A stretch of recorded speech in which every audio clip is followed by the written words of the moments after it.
बिस्मिल्लाहिर्रहमानिर्रहीम, अस्सलाम वालेकुम and good morning. Welcome to Subah ki सोच के साथ मैं हूं नम्रा तारिक। खुश आमदीद कहते हैं आपको सुबह की सोच में, और गुड मॉर्निंग कहते हैं, जुमा मुबारक कहते हैं। आज जुमे का दिन है और जुमे का दिन एक मुबारक दिन होता है। आप सब हम उम्मीद करते हैं कि हमें भी देखेंगे, साथ साथ जुमे की तैयारियां भी करेंगे। और जुमे वाले दिन हम यही कहते हैं कि साथ साथ तैयारियां कीजिए, साथ साथ हमें देखिए, सुबह की सोच को देखिए। और निम्रा, आपको मैंने एक काम बोला था आज से 1 महीना पहले कि आपने खाली पेट क्या खाना है? फ्रूट्स वगैरह। फ्रूट्स नहीं, सेब का बोला था कि सेब खाने से आपकी काफी ज्यादा बीमारी खत्म हो सकती हैं। आज मैंने आपको भी बताना है, और आपकी तरफ से ना मुझे फायदा ये होता है कि मैं आवाम को भी बता सकता हूँ। ठीक है, खाली पेट आज एक और आपको बता देता हूँ। एक पहले हमने सेब का जिक्र किया था, फ्रूट का जिक्र किया था, अब हम ड्राई फ्रूट का जिक्र करेंगे। ड्राई फ्रूट में सबसे जो मजबूत ड्राई फ्रूट है ना, जो खाते ही आपकी जुबान खराब हो जाती है, वो कौन सा है? खराब हो जाती है? हाँ, मतलब खराब हो जाती है, थोड़ा सा खराब होने की कोशिश करती है जुबान। इंजीर थोड़ा खुश्क हो जाता है। अखरोट।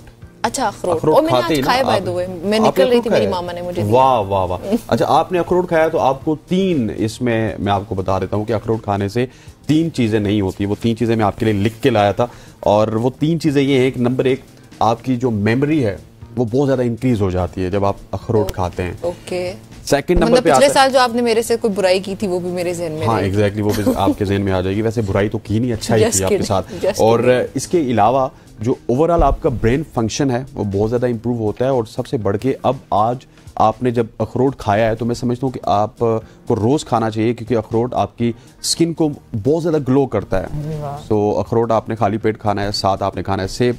तो आपकी बात तो बताए, सेब भी मैंने खाना है, मतलब भूखे अखरोट भी खाने हैं। पिछले महीने में आपको सेब बताया था। पेट भर नहीं, इतना छोटा पेट तो आपका नहीं होना चाहिए। हाँ, अच्छा नहीं, मतलब इस तरह तो खाइए। कल आप कोई और चीज ले आएंगे ना, छोटा तो वो काफी चीजें जमा होकर आपको मैं ये नहीं कह रहा कि जो सेब है उसकी पेटी खानी है या आपने 2 दर्जन अखरोट खाने, एक अखरोट खाना है, एक छोटा सा सेब खाना है, ताकि आप बीमारियों से दूर रहें। और जब आप बीमारियों से दूर रहेंगे तो आपके चाहने वाले, आपके देखने वाले भी बीमारियों से दूर रहेंगे, और वो कहेंगे कि निम्रा अगर सेब और अखरोट खा सकते तो हम भी खा सकते। तो हाँ, अगर अक्सर लोग पूछते भी ना, एक बार याद है आपको कॉल की थी किसी ने कि आपकी स्किन का क्या राज है, ग्लोइंग स्किन, डॉक्टर दाहा जब हमारे साथ थे, तो भाई आप लोग फिर समझ जाइएगा कि सेब और अखरोट की वजह से। एग्जैक्टली। और ये मैं फिर ये भी खाना शुरू 1-2 हफ्ते बाद फिर पूछूंगा, अगर ये खाना शुरू होगी तो फिर आपने भी स्टार्ट कर देना। हाँ ठीक है, तो आप भी थोड़े से अगर अखरोट कोई तोहफे शोफे में दे दें, मैं ठीक हो गया, मैं ले आऊंगा। चले, थैंक यू वेरी मच। आगे बढ़े फिर मेरे ख्याल में। चलें जी, आगे बढ़ते हैं। अखरोट मेरे तोहफे में आते हैं। नेक्स्ट टाइम जब ये पूछेंगे तो मैं पूछ भी लूंगी कि क्या आप मेरे लिए लेके आए थे या नहीं। शॉर्ट स्टोरीज शामिल करते हैं। एक मुसलमान लड़की हसनैन, उनकी कुरान पाक से मोहब्बत की एक आला मिसाल है ये जो स्टोरी मैं आपके साथ शेयर करने लगी हूँ, अगर इजाजत मिल जाए तो। कश्मीरी लड़की है, इजाजत है, कश्मीरी लड़की है और सीरत जान इनका नाम है। इन्होंने महज 23 दिनों में पूरे कुरान पाक को हाथ से लिखकर, आपने पहले भी ये स्टोरीज देखी होंगी, लेकिन इन्होंने सिर्फ 23 दिन के अंदर ये शानदार कारनामा सर अंजाम दिया। और ये कुरान पाक से मोहब्बत और मेहनत और ये जो उनकी लगन है, ये जाहिर करती है कि किस तरह से मुसलमान जो होते हैं वो मतलब अपनी पूरी जिंदगियां भी वक्फ करते हैं कुरान पाक के लिए। और ये एक और इस तरह की मिसाल हमारे सामने है। इनकी जो वैसे कामयाबी है हसनैन, ये ना सिर्फ मकामी लेवल पे उसको सेलिब्रेट किया गया या लोगों को उसने मुतासिर किया, बल्कि पूरी दुनिया, अब देखें हम भी उनकी बात कर रहे हैं, और इसके अलावा पूरी दुनिया में भी इनकी जो स्टोरी है ये काफ़ी वायरल हुई। दूर दराज के इलाकों में भी लोगों ने उनको एज अ मोटिवेशन लिया है और उनसे इंस्पिरेशन हासिल की। और वाकई ही वो सबसे बड़ी इंस्पिरेशन है कि जहाँ पे लोगों को शायद कोई गलत किस्म के शौक होते हैं, वहाँ पे उन्होंने साबित किया कि कुरान पाक से मोहब्बत, अकीदत का ये जो शौक है ये दुनिया के लिए भी बेहतरीन है और आखिरत के लिए। बिल्कुल ऐसे है। जिस तरह आपने इस स्टोरी के हवाले से जिक्र किया, तो मैं आपको थोड़ा सा इसका बैकग्राउंड बताता चलूँ। ये जो सीरत जान है, इनका ताल्लुक मकबूजा कश्मीर से है, मकबूजा कश्मीर के इलाके पुलवामा से है। और सेकेंडली मैं आपको ये भी बताता चलूँ कि ये स्टोरी जो हम इसको जब सर्च करते हैं तो तकरीबन 1 साल पहले उन्होंने ये कारनामा सर अंजाम दिया था। अभी हम इस वजह से डिस्कस कर रहे हैं कि अभी सीरत जान का जो जिक्र है वो ना सिर्फ सोशल मीडिया पे हो रहा है, बल्कि टेलीविजन पे भी हो रहा है, इंडिया में भी हो रहा है, पाकिस्तान में भी हो रहा है। साल पहले उन्होंने कारनामा सर अंजाम दिया। सोशल स्टोरीज का मकसद भी यही होता है कि बाज़ औक़ात वो आपकी स्टोरी बहुत अरसे बाद आके अवाम के सामने आती है। और राइट नाउ सीरत जान का जिक्र आपने सोशल मीडिया पे भी देखा होगा, डिफरेंट प्लेटफॉर्म पे देखा होगा। सीरत, आपने बहुत ही अच्छा काम किया है और आप इस तरह का अच्छा काम करते रहें। और डेफिनेटली जैसा निम्रा आपने बताया था कि सीरत जान को शायद हमसे ज्यादा इस्लाम से उन इस वजह से भी होगा कि वो उस सोसाइटी में रहती हैं जहाँ पे कुरान पाक को प्रैक्टिस प्रैक्टिस नहीं कर सकती। आप डिप्राइवनेस ज्यादा है, मकबूजा कश्मीर है, इंडियन ऑक्युपाइड कश्मीर है, उनका कब्जा भी है। सो वहां पे ये काम मतलब वो लड़ झगड़ के अपने दीन के लिए लड़ते हैं और उसको प्रैक्टिस करने की कोशिश करते हैं। बिल्कुल ऐसी है जी। आगे बढ़ते हैं, अगली स्टोरी भी बड़ी अच्छी स्टोरी है। जुमे वाले दिन हम कोशिश करते हैं कि इस तरह की स्टोरीज रखें जो कि इस्लाम रिलेटेड हों और उससे हमें इंस्पिरेशन मिले। अब फैसलाबाद आपको लिए चलते हैं, मकबूजा कश्मीर पुलवामा से। फैसलाबाद के मजाफाती इलाके में एक छोटे से गांव में, जिसका नाम बड़ा खूबसूरत है, मामू कांजन, उसमें खास मुकामी हुकूमती निज़ाम कायम है। उन लोगों ने खुद कायम किया है और यहाँ के जो हुकूमती निज़ाम का सरबराह है वो इमाम मस्जिद होते हैं, जो हम वे बैक इन 1400 ईयर्स पहले देखते थे, खिलाफत के दौर में या नबी अलैहिस्सलाम के दौर में, कि जो मस्जिद का इमाम होता था वही खुतबा भी देता था, मस्जिद एक कम्युनिटी हॉल भी होता था, वहीं पे सारे निज़ाम होते थे। तो इसी तरह से फैसलाबाद के इस गाँव में हमें इस तरह का निज़ाम देखने को मिलता है। और मस्जिद के गाँव के सरबराह की हैसियत से उन्होंने 2 चीज़ों पर पाबंदी लगाई है। एक तो आप उस गाँव में तंबाकू नोशी नहीं कर सकते, और उसके बाद आप जो शानदार शादियां करते हैं जिसमें बहुत ज्यादा अखराजात होते हैं, करोड़ों गैर जरूरी रस्मात, गैर इस्लामी, गैर शरई रसूमात, करोड़ों रुपए लोग लगाते हैं। उसके बाद जेवर के अखराजात होते हैं, फिर जहेज के अखराजात होते हैं, दिखावा होता है, उसको उन्होंने मना किया है। और उनकी कोशिश है कि गांव में सादगी और मजहबी जो रवायात हैं उनको फरोग मिले। और सिर्फ ये नहीं कि इमाम मस्जिद की कोशिश है, बल्कि गांव के लोगों को भी अप्रिशिएट करना होगा जो उनके फैसलों की हिमायत भी करते हैं। और ये गांव एक मिसाली माशरती मॉडल बन चुका है। खूबसूरत, प्लीज अल्लाह करे कि पूरे पाकिस्तान में ऐसे ही मॉडल्स हमारे सामने आए जहां पे बेहतरीन अक़दार शामिल हों, शरई तौर पे भी, माशरती तौर पे सबसे बढ़ के। हमारे यहाँ माशरती एतबार से हम बड़ा पीछे हैं, तो अगर इस तरह का कहीं पे कोई माशरा है जहाँ पे हमारा लीड करने वाला जो हमारा एक लीडर है बेहतरीन हो, फिर आगे अवाम भी बेहतरीन हो, तो फिर तो बहुत खूबसूरत निज़ाम राइज किया जा सकता है। अच्छा हसनैन, एक और स्टोरी आपके साथ शेयर करते हैं। टेनिस लेजेंड जो है राफेल नडाल, उनका प्रोफेशनल टेनिस से रिटायरमेंट के हवाले से एक बड़ा ऐलान सामने आया। होप सो कि आपने देख भी लिया होगा। कुछ नाजरीन ने जिन्होंने नहीं देखा उनको बताते चलें कि वो कहते हैं कि वो नवंबर में डेविस कप के बाद प्रोफेशनल टेनिस से रिटायर हो जाएंगे। ये फैसला करना मुश्किल था वो कहते हैं, लेकिन जिंदगी में हर चीज जो है वो उसका आगाज होता है तो वहां पे उसका इख्तिताम भी होता है। नडाल के बारे में अगर आपको बताऊं तो वो ग्रैंड स्लैम टाइटल्स 22 और ओलंपिक सोने के मेडल के साथ अपनी शानदार करियर का इख्तिताम कर रहे हैं। हालांकि उनके आखिरी चंद साल जो है हसनैन वो इंजरी से भी मुतासर रहे थे नाजरीन, और उन्होंने 2022 में आखिरी बार जो है वो मतलब ये टाइटल जीता था। एक टाइटल उन्होंने 2022 में भी जीता था। बिल्कुल ऐसे। अच्छा, वैसे बड़ा मुश्किल होता है ना किसी भी, वो भी जब आपको पूरी दुनिया जानती हो, आप इतने बड़े स्टार हो, इतने बड़े प्लेयर हो, कुछ भी हो, बल्कि किसी भी शोबे में हो, तो आप एकदम से उसे रिटायरमेंट का ऐलान करते हैं, दिल कितना दुखता होगा। बिल्कुल ऐसे ही। जिस तरह आपने राफेल नडाल का जिक्र किया, राफेल नडाल कोई आम प्लेयर नहीं थे। इन्होंने जो टेनिस थी उसके ऊपर कब्जा किया हुआ था। 5 दफा ये साल के एंड पे नंबर 1 खिलाड़ी रहे, और 201 वीक्स तक जो टेनिस की फेडरेशन है उसके मुताबिक ये नंबर 1 खिलाड़ी भी रहे। सो एक बड़े लंबे अरसे तक इन्होंने कब्जा किया। राफेल नडाल हो गए, रॉजर फेडरर हो गए, उसके बाद नोवाक जोकोविच हो गए। ये 3-4 प्लेयर्स ऐसे हैं जिनका आपस में मुकाबला चलता था। लेकिन जब 2022 के बाद इंजरी का शिकार हुए राफेल नडाल, तो फिर राफेल नडाल की जो जिंदगी है खिलाड़ी के एतबार से उसमें एक डिक्लाइन नजर आया। और अल्टीमेटली 2 साल बाद राफेल नडाल ने फैसला कर लिया कि अब ये जो ग्रैंड स्लैम है डेविस कप है, बैग पार्डन, उसमें उन्होंने उसके खेलना है और उसके बाद रिटायरमेंट का ऐलान करेंगे। राफेल नडाल के लिए हमारी नेक ख्वाहिशात है, आगे बढ़ें तो इसी तरह से वो कामयाबियां समेटें। क्योंकि राफेल नडाल को जब भी हम देखते थे एक पैशन नजर आता था, एक जज्बा नजर आता था, एक यूनिकनेस नजर आती थी। और टेनिस स्टार जब भी रिटायर होता है, टेनिस एक ऐसा भी खेल है ना कि पाकिस्तान में शायद उतना नहीं है, लेकिन हम इसको फॉलो जरूर करते हैं। बहुत सारे ममालिक में बहुत शौक से खेला जाता है, जैसे हमारे यहाँ क्रिकेट खेला जाता है। अच्छा, आगे बढ़ते हैं। एक और स्टोरी है मेरे पास, वो शेयर करूं मैं, मुझे दिल कर रहा है कि स्टोरी में शेयर करूं। चलें, जानवरों के इंसानों के साथ जो प्यार होता है ना, वो फितरत के हुस्न में इजाफे की एक सूरत होता है। मतलब जब इंसान किसी जानवर से प्यार कर रहे हो, लेकिन एक सड़क पर गाने वाला गुलकार जो है वो इब्तदाई तौर पर लोगों की नजरअंदाजी का शिकार जो है वो हुआ। फिर अचानक से ही बिल्ली के 4 प्यारे बच्चे उसके पास आ गए और उसकी मौसीकी का लुत्फ उठाने लगे। ये वीडियो जो आपको दिखा रहे हैं यहाँ पे आप देख सकते हैं, म्यूजिशियन है, वो म्यूजिक बजा रहा है, गिटार प्ले कर रहा है, और साथ ही जो उसके ऑडियंस है वो बिल्ली के खूबसूरत क्यूट से बच्चे हैं, ये किटन्स हैं। और जाहिर है फिर इनकी मौजूदगी ने ना सिर्फ लोगों को वहां पे अट्रैक्ट किया होगा, वो मतलब इतना क्यूट सा माहौल है तो उसमें वो मुस्कुराने की वजह भी बनता है। और फिर मजे की बात कि छोटी सी भेड़ भी जमा कर ली इन बिल्लियों ने बाद में। अब इन बिल्लियों ने जो अकेले लम्हा था ना इस म्यूजिशियन का, उसकी मतलब बिल्कुल, और उसको हौसला अफजा पैगाम दिया है। काफी भीड़ भी वहां पे जमा होगी, काफी लोग आए जब वो किटन्स आए उसके बाद वहां पे। बिल्कुल ऐसे ही। और ये सड़क किनारे पे बैठे हुए थे, पहले उनको कोई लिफ्ट नहीं करवा रहा था, जब से बिल्लियां आई उसके बाद उनको वो लिफ्ट करवाना स्टार्ट हो गया। आज मैं सुबह का जब कंटेंट पढ़ रहा था तो मैंने ये स्टोरी पढ़ी, और जब निम्रा दाखिल हुई तो निम्रा भी कुछ गुनगुना रही थी, तो मैंने कहा कि इससे पहले कि बिल्लियां यहाँ पे जमा हो जाए मैं इनको अप्रिशिएट करना शुरू हो गया था। और ये जो अमल है ताकि मैं इग्नोर ना हो जाऊं, इग्नोर फील ना करूं। इग्नोर फील करेंगे तो बिल्लियां आ जाएंगी और स्टूडियो में से फिर उनको निकालेंगे मुझे बचाने के लिए। तो इस वजह से हमने वैसे बड़ी क्यूट लगे अगर यहाँ पे आ जाए। एग्जैक्टली जी। और ये बड़ा अच्छा है, हम सड़क किनारे अक्सर गुलकार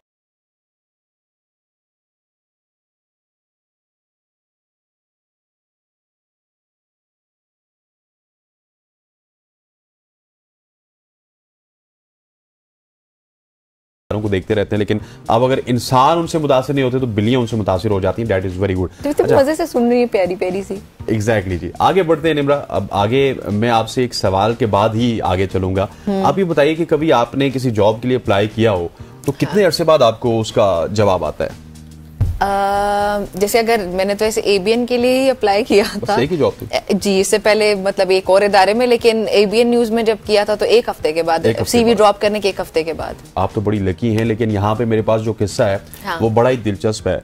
ये 70 साला खातून का किस्सा है। 70 साला टीजी को हाल ही में 1976 में जमा कराई गई एक मुलाजमत की दरख्वास्त का जवाब मिला, और ये उन्होंने बेसिकली एक मोटरसाइकिल कंपनी में स्टंट राइडर जो होते हैं वो बनने की ख्वाहिश का इजहार किया था, दरख्वास्त दी थी, लेकिन उनको कभी भी जवाब नहीं मिला। अच्छा। और तकरीबन 5 दहाइयों के बाद, क्योंकि 48 साल गुजरे, 46 साल, ये खत एक डाहाने के दराज से मिल गया। और अगरचा उसने स्टंट राइडर्स की जिंदगी इख्तियार नहीं की, लेकिन अगर उनकी अपनी एग्जैक्टली उनकी अपनी अगर जिंदगी की बात की जाए तो वो सांप पकड़ने, घोड़ों से बातचीत करने और इस तरह की जो डिफरेंट, क्योंकि ये लाइफ डिफरेंट है ना कि सांप आप पकड़ रहे हैं, जानों से बात कर रहे हैं, इस तरह की लाइफ उन्होंने गुजारी है। लेकिन इस खत को दोबारा जब उन्होंने दरियाफ्त किया तो उनको अपनी नौजवानी की ख्वाहिशात जरूर सामने आई कि मैं बनना क्या चाहती थी, स्टंट राइडर बनना चाहती थी, बन क्या गई हूं, और फिर 48 साल बाद जवाब आना, डेट इज क्वाइट अमेजिंग। हाँ, मतलब एक्सपेक्ट नहीं कर सकता कोई। अगर जैसे मैं बता रही हूँ ना अपनी जर्नी के एक हफ्ते के बाद, अगर शायद वो 2 हफ्ते लग जाते तो मैं शायद वेट भी ना कर रही होती। हाँ, कि मैं किसी और चीज के पीछे लग जाती, भाई ये है वो है। तो इतने साल गुजरने के बाद कहाँ कोई एक्सपेक्ट कर रहा होता है। वाकई मुनफरिद सी स्टोरी थी। अच्छा, एक और मुनफरिद बात, खजूर हम सब खाते हैं। आप जहाँ पे बता रहे हैं कि सुबह अखरोट खाने चाहिए, वहीं पे बहुत से लोग रेकमेंड करते हैं आपको सुबह के टाइम शेक पी लेना चाहिए, खजूर भी खानी चाहिए। वैसे भी सुन्नत है खजूर खाना। लेकिन कभी आपने ये देखा कि खजूर चलती हो? खजूर चलती हो? खजूर मेरे ख्याल खजूर तो नहीं चल सकती, शायद दरख्त जो चल है। सकता हो। जी, मैं आपको बताती हूँ। आप मुझे चलती हुई नहीं, चलती हुई खजूर या चलता हुआ दरख्त, जो बेहतर हालात की तलाश में आहिस्ता आहिस्ता अपनी जगह बदलता है। ये इस दरख्त की बात कर रही हूँ मैं।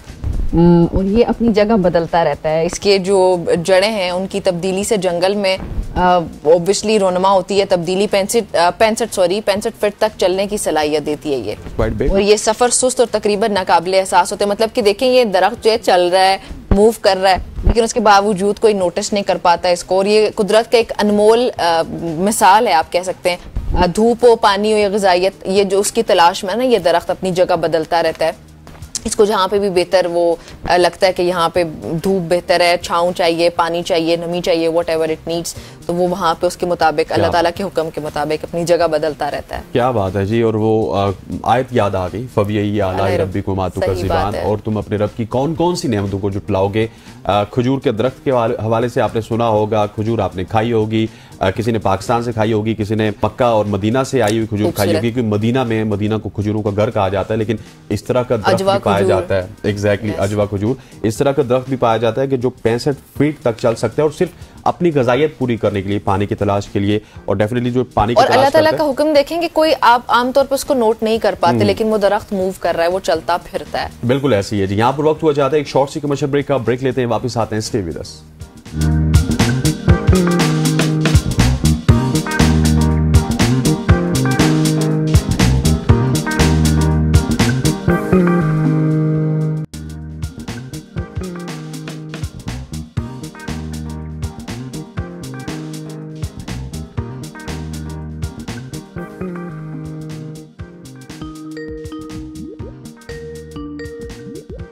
Welcome back everybody. एक बार फिर से आपको खुशामदीद कहते हैं सुबह की सोच में। अभी इस वक्त हम लोग लाइव हैं इस्लामाबाद स्टूडियो से और इस्लामाबाद के हालात क्या हैं हम बेहतर जानते हैं। कुछ ऑब्वियसली जो इस्लामाबाद में लोग हैं वो तो जानते हैं, लेकिन जो लोग इस्लामाबाद से बाहर हमें देख रहे हैं उनको बताते चले और हसनैन को भी बताते चले। आपने देखा इस्लामाबाद में बड़ी तैयारियां हो रही हैं, बल्कि हमारी हुकूमत ने तो खुशी में, कल मैंने इस्लामाबाद क्लब वाला रोड क्रॉस किया तो वो पूरे जंगलात कट गए और वहाँ पे कोई खूबसूरती के लिए तैयारियां चल रही हैं, बड़ी लाइट्स और इस्लामाबाद इस वक्त दुल्हन बन चुका है। अगर आप रात को जाए, मैं अक्सर ऑफिस से निकलते हुए कभी कभार देर हो जाती है, स्पोर्ट्स के प्रोग्राम में भी बैठना पड़ता है, तो रात को जो दरख्त हैं वो एक अजीब सा मंजर पेश करते हैं। उसके साथ साथ आपको जो है वो लाइट्स नज़र आती है। और ये सब हो रहा है इस्लामाबाद में शंघाई ताउन तंजीम की सरबराही इजलास की वजह से। और उसी के दौरान ट्रैफिक की जो सूरत हाल है उसको बेहतर बनाने के लिए खुसूसी ट्रैफिक प्लान भी तैयार किया गया है।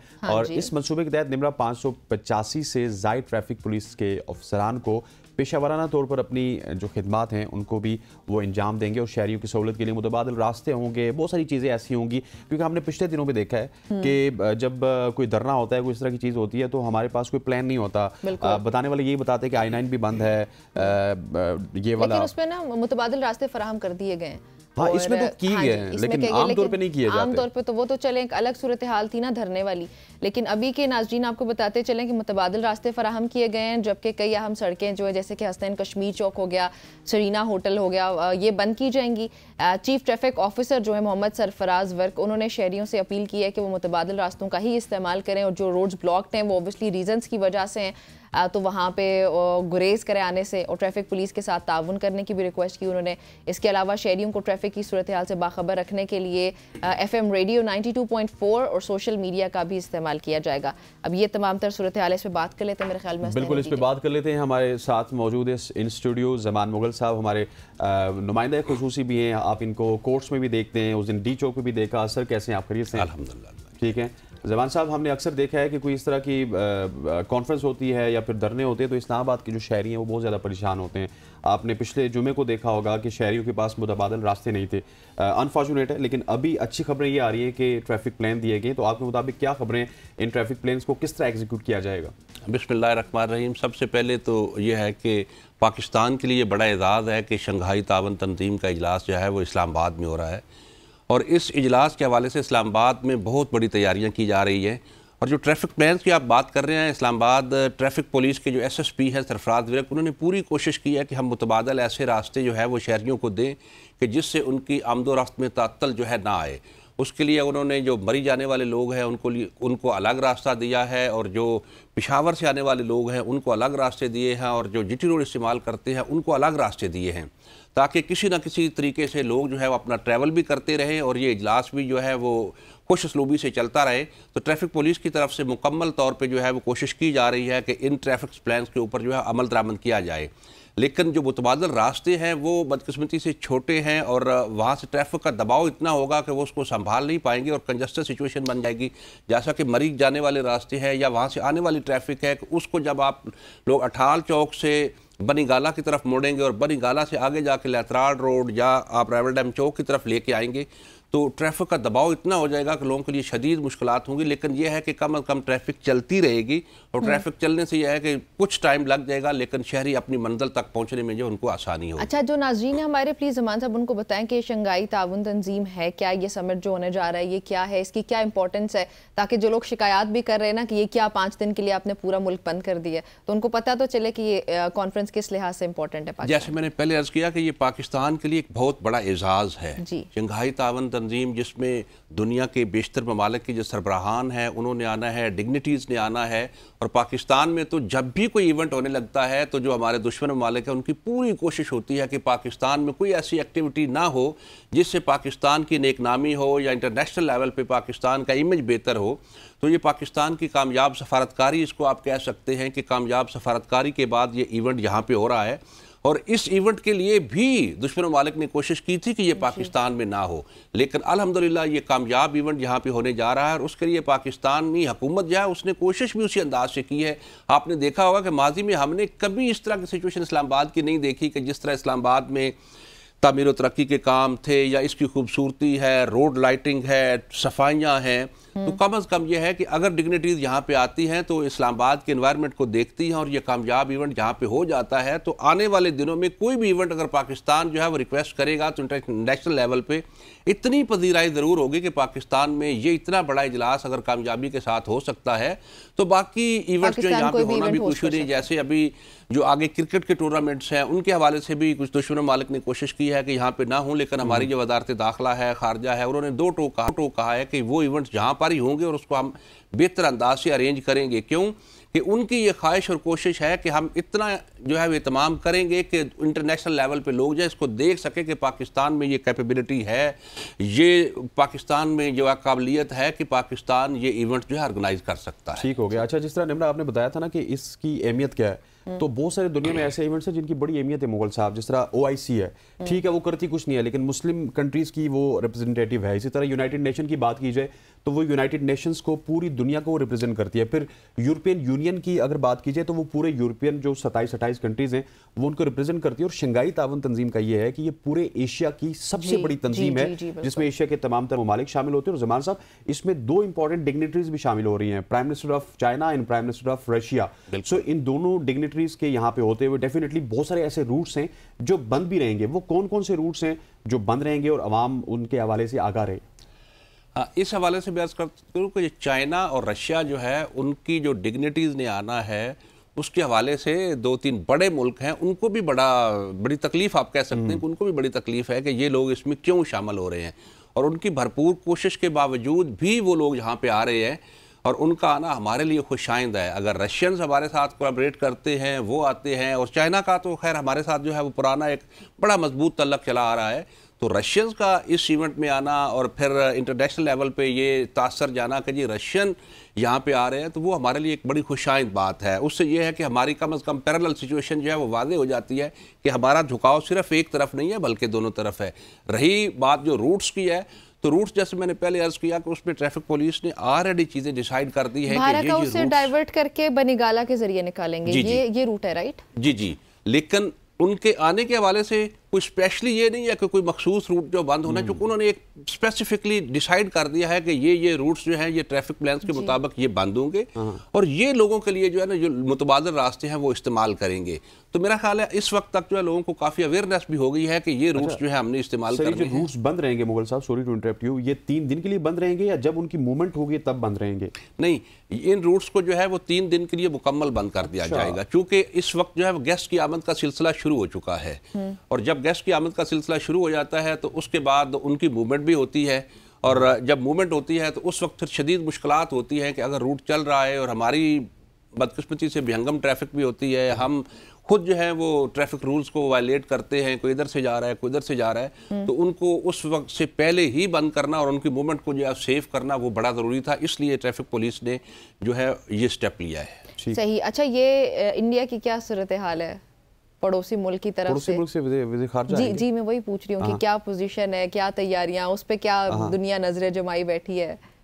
पड़ोसी मुल्क की हद तक यह है कि पहले तो पड़ोसियों को की कोशिश थी कि शायद हम वहां पे जाएं ही ना, मतलब हम पॉजिटिव बिहेवियर एक्सपेक्ट कर रहे हैं। उनकी आप उसको मजबूरी समझें, जिस अंदाज में समझें कि उनका आना जो है वो तो अब ठहर गया है। अच्छा, तो मैं तो ये समझता हूँ कि हमारे दरमियान जो रिफ्ट है इसको कम होना चाहिए और पाकिस्तान के अवाम और पड़ोसी मुल्क के अवाम जो है वो एक दूसरे से मोहब्बत करते हैं। जी बेशक। और मैं तो ये सजेस्ट करूंगा कि हमारी जो गवर्नमेंट्स हैं उनको भी जो तनाज़ात हैं उनको खुश असलूबी से हल करना चाहिए, क्योंकि पड़ोसियों ने हमेशा इकट्ठे ही रहना होता है और साथ ही रहना होता है। और अगर हमारे ये तनाज़ात खुश असलूबी से हल हो जाते हैं तो हमारा बहुत सारा बजट जो है जो दिफा पे लगता है उसमें कमी आ सकती है, पड़ोसी मुल्क का बजट जो दिफा पे लगता है उसमें कमी आ सकती है और हमारे दरमियान बड़ा अच्छा एनवायरनमेंट हो सकता है और हमारी ट्रेड अच्छी हो सकती है और जिससे दोनों मुल्कों के जो है दोनों मुल्कों की इसमें बेहतरी है। बिल्कुल ऐसी है। जमान साहब, जिस तरह आपने पड़ोसी मुल्क का कहा, निमरा ने भी जिक्र किया ना, पड़ोसी मुल्क तो कभी भी वो नेक नियत इस वजह से नहीं आएंगे कि लास्ट जो शंघाई ताउन तंजीम का इजलास हुआ था, इंडिया में हुआ था, वहाँ पर जाके वज़ीर खारजा उस वक्त थे बिलावल भुट्टो, उन्होंने जाके बड़ा सख्त मौक़िफ़ इख्तियार किया था। सर मुझे ये बताइएगा कि बहुत सारे होटल्स ऐसे हैं, बहुत सारे कारोबारी मराकिज़ ऐसे हैं जो कि बंद रहेंगे, तो वो 3-4-5 दिन के लिए मुकम्मल तौर पे उनको सील कर दिया जाएगा, वहाँ पे कोई एक्टिविटी नहीं होगी, लोगों को नुकसान भी होगा कारोबारी तौर पे? जी बिल्कुल, इसमें जो है वो नोटिस दिए गए हैं सिर्फ उन होटल्स को जो क्लब रोड के ऊपर आते हैं, क्योंकि उस रूट को इस्तेमाल किया जाना है, तो उनको नोटिस दिए गए हैं कि ये जो 3 दिन है इनके अंदर आप कोई एक्टिविटी ना रखें और आप इस्लामाबाद ट्रैफिक पुलिस और मैनेजमेंट के साथ मुकम्मल राब्ते में रहें और उसके बाद वो अपनी एक्टिविटीज़ कर लें। और जो बाकी मार्केट्स हैं या होटल्स हैं उनके हवाले से 2 दिन ये रूमर्स चलती रहीं कि जी इनको बंद कर दिया जाएगा 3 दिन के लिए। और कल ज़िला इंतज़ामिया है, जो डिस्ट्रिक्ट मैजिस्ट्रेट हैं, उनकी तरफ से बाकायदा जो है वो वजाहत की गई है कि बाकी मार्केट या होटल्स को बंद नहीं किया जा रहा, सिर्फ जो उस रूट के ऊपर आने वाले हैं उनको नोटिस दिए गए हैं और सिर्फ उनको ही ये रिक्वेस्ट की गई है कि इन 3 दिनों के लिए बंद किया जाए। चूँकि इंटरनेशनल लेवल की डिग्निटीज़ आ रही हैं और ऐसी सूरत हाल में खुदा ना करे कोई ऐसी कोई गलत सिचुएशन बनती है तो उससे बचने के लिए जो है वो 3 दिन का जो है उनको नोटिस दिया गया है कि इसमें आप जो है ठीक हो गया। इसी हवाले से अब क्योंकि इस्लामाबाद की सूरत हाल तो हमें जमान मुगल साहब ने बता दी है, अब मुगल साहब ने इस्लामाबाद की तमाम तर सिचुएशन बताई। अब हम चलेंगे जरा रावलपिंडी का रुख करेंगे और रावलपिंडी के हवाले से हमारे साथ मौजूद होंगे अनवार अब्बासी साहब। अनवार साहब, thank you so much for joining us. ये बताइएगा कि रावलपिंडी में भी कुछ ट्रैफिक प्लान्स दिए गए हैं, कौन कौन सी रोड्स बंद होंगी और कौन सी रोड्स आवाम की आसानी के लिए खोली गई हैं?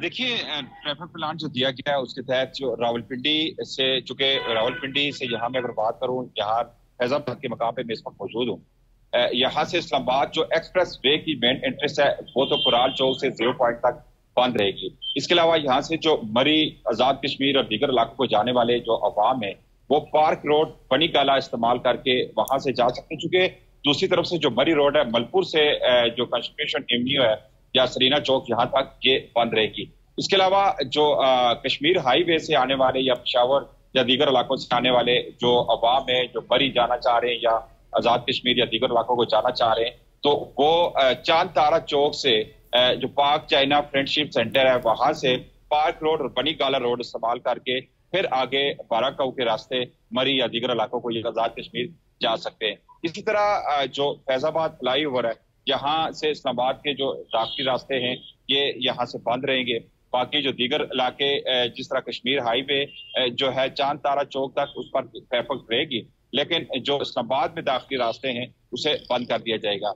इसी तरह जो एक्सप्रेस वे से कुराल चौक से जो 0 पॉइंट तक एक्सप्रेस वे है इसे मुकम्मल तौर पर बंद कर दिया जाएगा और सर्विस रोड अवाम इस्तेमाल कर सकेंगे, जिस तरह जो पार्क रोड है, इसके अलावा दीगर जो इलाके हैं ये इस्तेमाल किए जा सकेंगे। जी ठीक, चले ठीक हो गया। अनवार, बहुत शुक्रिया आपका मैं ज्वाइन करने के लिए। जमान साहब, आपका बहुत शुक्रिया मैं ज्वाइन करने के लिए स्टूडियो में। नाज़रीन, गुफ्तगू आपने सुनी जमान साहब की भी और रावलपिंडी से मुतालिक आपको अपडेट कर रहे थे अनवार अब्बासी। यहाँ पे हम शामिल करेंगे एक ब्रेक। आपने एक ही काम करना है, वो ये कि हमारे साथ रहना है।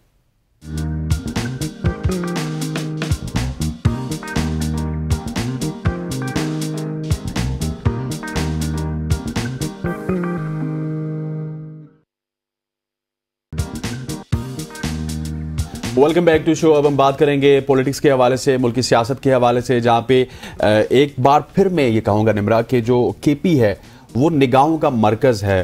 कल एक सरबराही गंडापुर साहब की सरबराही में एक इजलास भी हुआ जिसमें मोहसिन नकवी साहब हमें उनके साथ नजर आए, फिर फैसल करीम कुंडी साहब नजर आए। 3 लोग वो जो एक दूसरे को पता नहीं क्या क्या कहा करते हैं, वो एक साथ बैठे। सो ठीक है, कौमी इशू है, इनको एक दूसरे के साथ होना भी चाहिए। दूसरी तरफ अगर बात की जाए तो मियां नवाज शरीफ साहब की मुलाकात भी हुई है बिलावल भुट्टो जरदारी साहब के साथ। बिलावल भुट्टो जरदारी साहब के साथ मुलाकात में डेफिनेटली उन्होंने एक ही बात के ऊपर उनका जो क्या कहते होते जोर था वो आईनी तरमीम के ऊपर था कि आईनी तरमीम किस तरह लाई जाए, किस तरह नहीं लाई जाए। और मियां साहब ने डेफिनेटली उनको बहुत सारी ऐसी चीजें बताई होंगी जो कि बिलावल साहब आगे जाके अप्लाई करेंगे। और उसके बाद फिर बिलावल साहब वहां से उठ के सीधा फजल रहमान साहब के पास चले गए। फजल रहमान साहब से भी उन्होंने मुलाकात की, फिर पीटीआई वालों ने उनके साथ मुलाकात की। जो भी फजल रहमान साहब के घर से जाता है ना निमरा, वो खुश होके जाता है। खुश खुरम कहें उसको, खुश खुरम कहते हैं मेरे ख्याल में। तो अली बुखारी साहब पाकिस्तान तहरीक इंसाफ के रहनुमा है, उनके पास चलते हैं और उनसे जानते हैं क्या ये लोग भी वाकई खुश होता है। मौलाना साहब खुश होकर बातें भी शायद अच्छी हो सकती है। अली साहब से पूछते हैं ना। अस्सलाम वालेकुम। निमरा, कैसी हैं आप? खैरियत से हैं? जी अल्हम्दुलिल्लाह, आप भी आई होप सो खैरियत से होंगे। और ये बताएं कि आपकी जमात भी खैरियत से है? आप लोग जाते हैं, आप लोग खुश निकलते बाहर नजर आते हैं। हुकूमत जाती है, वो कहती है भाई हमारे पास तो पीटीआई के मेंबरान के अलावा ही नंबर्स पूरे हैं। तो कहाँ से पूरे हो रहे हैं नंबर? सबको खुश कर रहे हैं मौलाना। देखिए, बात यह है कि पीटीआई के या मौलाना साहब के नंबर्स के बगैर तो इनके नंबर्स पूरे नहीं है, ये तो एक अंडरस्टूड सी बात है। और निमरा अगर होते ना तो इन्होंने ना मौलाना साहब को पूछना था, ना इन्होंने हमें पूछना था, और उसी के अंदर इन्होंने तरमीम कर लेनी थी, जैसे इन्होंने रात की तारीकी में जो है इजलास बुलाया। और ये तो बिल्कुल क्रिस्टल क्लियर है, इसके ऊपर तो कोई दूसरी राय नहीं है। एंड कि अगर इनके पास नंबर गेम्स पूरी होती तो अमेंडमेंट ये ला चुके होते, इन्होंने हमें पूछना भी नहीं था, मौलाना साहब को भी नहीं पूछना था। तो ये तो कोई question I think in the field नहीं है right now at the moment के। इनके पास पहले भी अक्सरियत नहीं थी, आज भी नहीं है। अगर आज भी आई होती तो इन्होंने मिनट नहीं। वैसे आपके एमएनएस अभी अंडरग्राउंड है? लेकिन ये हमारे एमएनएस तो इंटैक्ट है अल्हम्दुलिल्लाह। अच्छा। और सारे के सारे आपको पता है कि जिस तरह उठा लें उनको, उनके फैमिलीज को उठा लें, उनको बार बार आप जनाब झूठे पर्चों में उठा लें, गायब कर लें, पता ही न चले हैं कहाँ। इवन एंड अदरवाइज जो है इंशाल्लाह हमारे लोग पूरे इंटैक्ट हैं जी। और आप देखिएगा इस अमेंडमेंट जो ये लाना चाह रहे हैं, जिसको अपने ये प्रोस्पेक्ट के साथ लाना जा रहे हैं, इनके अपने लोग इनके साथ नहीं होंगे, जो पॉलिटिकल लोग होंगे, जो पॉलिटिकल विजडम के लोग होंगे, जिन्होंने आगे फ्यूचर में भी पॉलिटिक्स करनी होगी। तो कभी भी इस तरह की चीजों को, जो anti will of the people होता है, anti wish of the people होता है, वो कभी भी अप्रिशिएट नहीं करते पॉलिटिकल बंदा। मैं भी, अगर आप मुझे कहें कि जी इस तरह अगर हमारी गवर्नमेंट भी ला रही होती तो शायद मैं भी उन लोगों में होता जो खड़ा होकर कहता भाई ये सही नहीं है, तो मेरी इसके ऊपर रिजर्वेशन। अच्छा बुखारी साहब, मुझे ये भी बताइएगा कि अब अगर जेएफ की बात की जाए तो मौलाना फजल रहमान साहब के जो 7 करीबी लोग हैं, कामरान मुर्तजा साहब हैं, वो हमें कहते हुए नजर आ रहे हैं कि ठीक है आईनी अदालत के ऊपर तो हम शायद रजामंद ना हो, लेकिन आईनी बेंच के ऊपर रजामंद हो सकते हैं। सो पीटीआई क्या मौकफ आईनी बेंच के हवाले से पीटीआई का? देखिए, आईनी बिल्स जब तक आपके पब्लिक नहीं होंगे, जब तक वो आपके जो है टेबल नहीं होंगे, तब तक तो कुछ भी नहीं कहा जा सकता ना उसके ऊपर कि भाई बिल हैं किस चीज के। एक चीज तो क्लियर हो गई कि आईनी अदालत के ऊपर हम सारे इकट्ठे हैं कि हमने नहीं होने देना। हमें उसके ऊपर रिजर्वेशन हैं, डेट्स के ऊपर रिजर्वेशन हैं, तरीकाकार पे रिजर्वेशन हैं, और अभी जो साहब रिटायर होने वाले हैं उनके ऊपर रिजर्वेशन हैं। तो इसके ऊपर तो ये बिल्कुल सीधी सी बात है कि हम इससे बिल्कुल क्रिस्टल क्लियर है कि वो नहीं होना। इसके अलावा अगर आईनी तरमीम है, होती हैं आईनी तरमीम, वक्त के साथ होती हैं, जरूरत के मुताबिक होती हैं। कभी भी हमारी गवर्नमेंट ऐसी कोई नहीं रही जो 2/3 मेजोरिटी लेकर आई हो, जिसे खुद कर दिया हो। 1-2 दफा ऐसा कोई इंसिडेंट होने लगा था जिसमें वो अमीर मोमिनीन मियां साहब बनने लगे थे। अदरवाइज तो हमेशा कंसेंसस डेवलप की जाती है, पब्लिक को भी रखा जाता है उसके अंदर, जैसे 18th अमेंडमेंट के अंदर हुआ। तो बात यह है कि अगर अमेंडमेंट्स ओपन होंगी तो उसके ऊपर डिबेट होगी ना। अगर अमेंडमेंट्स ओपन ही नहीं होंगी उसके ऊपर कोई बंदा अपनी राय कैसे दे सकता है? ठीक। अच्छा अली साहब, ये बताइएगा कि मुल्क की सुप्रीम कोर्ट की फुल कोर्ट बेंच ने ये फैसला दिया है कि जो मखसूस नशिस्तें हैं वो तहरीक इंसाफ की है, वो उनको मिलनी चाहिए। फिर उसके बाद तफसीली फैसला अंग्रेजी उर्दू दोनों जुबानों में आ जाता है। उसके बावजूद इलेक्शन कमीशन क्यों अभी तक नहीं दे पा रही है ये सीट्स पाकिस्तान तहरीक इंसाफ को? क्या मामला लगता है आपको? देखें जी, इलेक्शन कमीशन ने तो मादरत के साथ और नहायत अदब के साथ इशू यह है कि इलेक्शन कमीशन ने तो अपनी सारी जो फोकियत होती है, जो अफादियत होती है, वो खो बैठी है। ना वो crystal fair free transparent election करा सके। आज भी हमारी पिटीशन पेंडिंग पड़ी हुई है और वो उसके अंदर ईसीपी पार्टी बना हुआ है। तो उनकी तो अपना सच्ची बात यह है कि उन्होंने एक कॉन्स्टिट्यूशनल अदारा जरूर है वो, लेकिन हर कॉन्स्टिट्यूशन अदारा भी निमरा कॉन्स्टिट्यूशन के ताबे होता है, उससे ओवर एंड अबव नहीं होता। तो इन्होंने तो जो पावर यूज की, इन्होंने साबका पीछे आप अगर हिस्ट्री देखें, ये जो मौजूदा बैठी हुई कमीशन आपका, इन्होंने प्रेसिडेंट ऑफ पाकिस्तान की पावर भी यूज की, इन्होंने सुप्रीम कोर्ट ने कहा इलेक्शन कराओ, उसकी पावर भी यूज की, नहीं कराए। सो इनके बारे में तो मेरा ख्याल है सबको पता है कि ये बाइस्ड है और इनके अपना पर्सनल एजेंडा है या ये किसी का एजेंडा फॉलो कर रहे हैं। सो इनसे तो ऐसी चीज तो कोई नहीं है। अब बात यह कि अगर ये इंप्लीमेंट नहीं करते सुप्रीम कोर्ट के ऑर्डर के ऊपर, तो ये आज नहीं तो कल आर्टिकल 6 के तौर तक में ये जाएंगे, कंटेम्प्ट में भी जाएंगे। अब ये मेरा वर्ड याद रखिएगा, टाइम चेंज हो जाता है, हिस्ट्री लिखी जाती है, अल्फाज जो है वो आपके दोहराए जाते हैं, आपकी हिस्ट्री का जो हिस्सा होते हैं वो। तो आप देखिएगा कि बहुत जल्द इंशाल्लाह इनकी भी चीजें सारी क्लियर होंगी, निकलेंगी। कब तक रहेंगे ये? अच्छा बुखारी साहब, एक ये भी तो खर्चा जाहिर किया जा रहा है ना कि जिन्होंने इनको स्ट्रेंथन किया, जिन्होंने इनसे फैसले करवाए, जिन्होंने झूठ भरवाया, वो भी इनके खिलाफ हो जाएंगे। ये पाकिस्तान की तारीख रही है, देख लीजिएगा। बुखारी साहब, एक ये भी तो खर्चा जाहिर किया जा रहा है कि जब पार्लियामेंट का इजलास बुलाया जाएगा मुश्तरका, तो वहां पे इलेक्शन कमीशन शायद वो जो सीट्स हैं वो हुकूमती इत्तेहाद को अलॉट कर दे और वहां पे तमाम तरह उनके प्रॉब्लम भी दूर हो जाए। ये खर्चा तो है। देखें, फिर ये तो फिर बदमाशी है ना। इसको मैं कोई लीगल फ्रेमवर्क में तो नहीं कह सकते आप।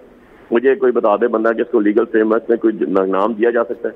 बिल्कुल नाम नहीं दिया जा सकता। इसको यही कहा जाता है कि सरासर जुल्म, ज्यादती और बदमाशी है। अब बात यह है कि इसके ऊपर इनको सजा होगी। ये तो नहीं हो सकता कि 8 जजेस का फैसला जो है आप अंडू कर दें और कहीं नहीं जी ये चीज ज्यादा सुप्रीम है, मैं इसको मानूंगा। तो भाई अगर सुप्रीम कोर्ट का यही मैं इनकी बात मान लूं तो फिर तो जो आधी रात को बंदियाल साहब ने सो मोटो 1 ऑफ 2022 में जो फैसला दिया था कासिम सूरी की, फिर तो जजमेंट जो उसे रूलिंग की थी वो एप्लीकेबल होगी। फिर आप कौन सी चीज होती है? ये तो नहीं हो सकता कि जो चीज मुझे अच्छी लगे वो ठीक है, जो मुझे गलत लगे वो गलत है। ऐसे नहीं होता। एक यूनिवर्सल ट्रुथ होता है, एक यूनिवर्सल लॉ होता है, एक लॉ ऑफ लैंड होता है, एक लॉ ऑफ नेचर भी होता है। तो ये तो चारों चीजों से फारग है, ऐसे नहीं हो सकता। अगर ऐसे करने की कोशिश की गई तो वो एक तबाही की तरफ नया रास्ता खुल। सही। अच्छा बुखारी साहब, मुस्तफा नवाज खोकर ने इस्लामाबाद हाई कोर्ट में एक दरख्वास्त दायर कर रखी है कि जो मुसवदा है वो उसको मंजर आम पे लाया जाए, अवाम का इनपुट उस पर लिया जाए, फिर उसके बाद आईनी तरमीम की जो बात है उसको आगे बढ़ाई जाए। तो कानूनी एतबार से मुझे बताइएगा प्लीज कि क्या ये मुमकिन है? आप कैसे देखते हैं कि जो नताइज आएंगे उसके बाद उनको? देखें निम्रा, बिल्कुल उन्होंने जो कॉन्स्टिट्यूशन पिटीशन फाइल की हुई है तो बिल्कुल सही की है कि ये कोर्ट की जुरिस्डिक्शन है कि अगर एक चीज अमेंडमेंट में आती है और अमेंडमेंट कोई करने जा रहे हैं तो उसको पब्लिक करें।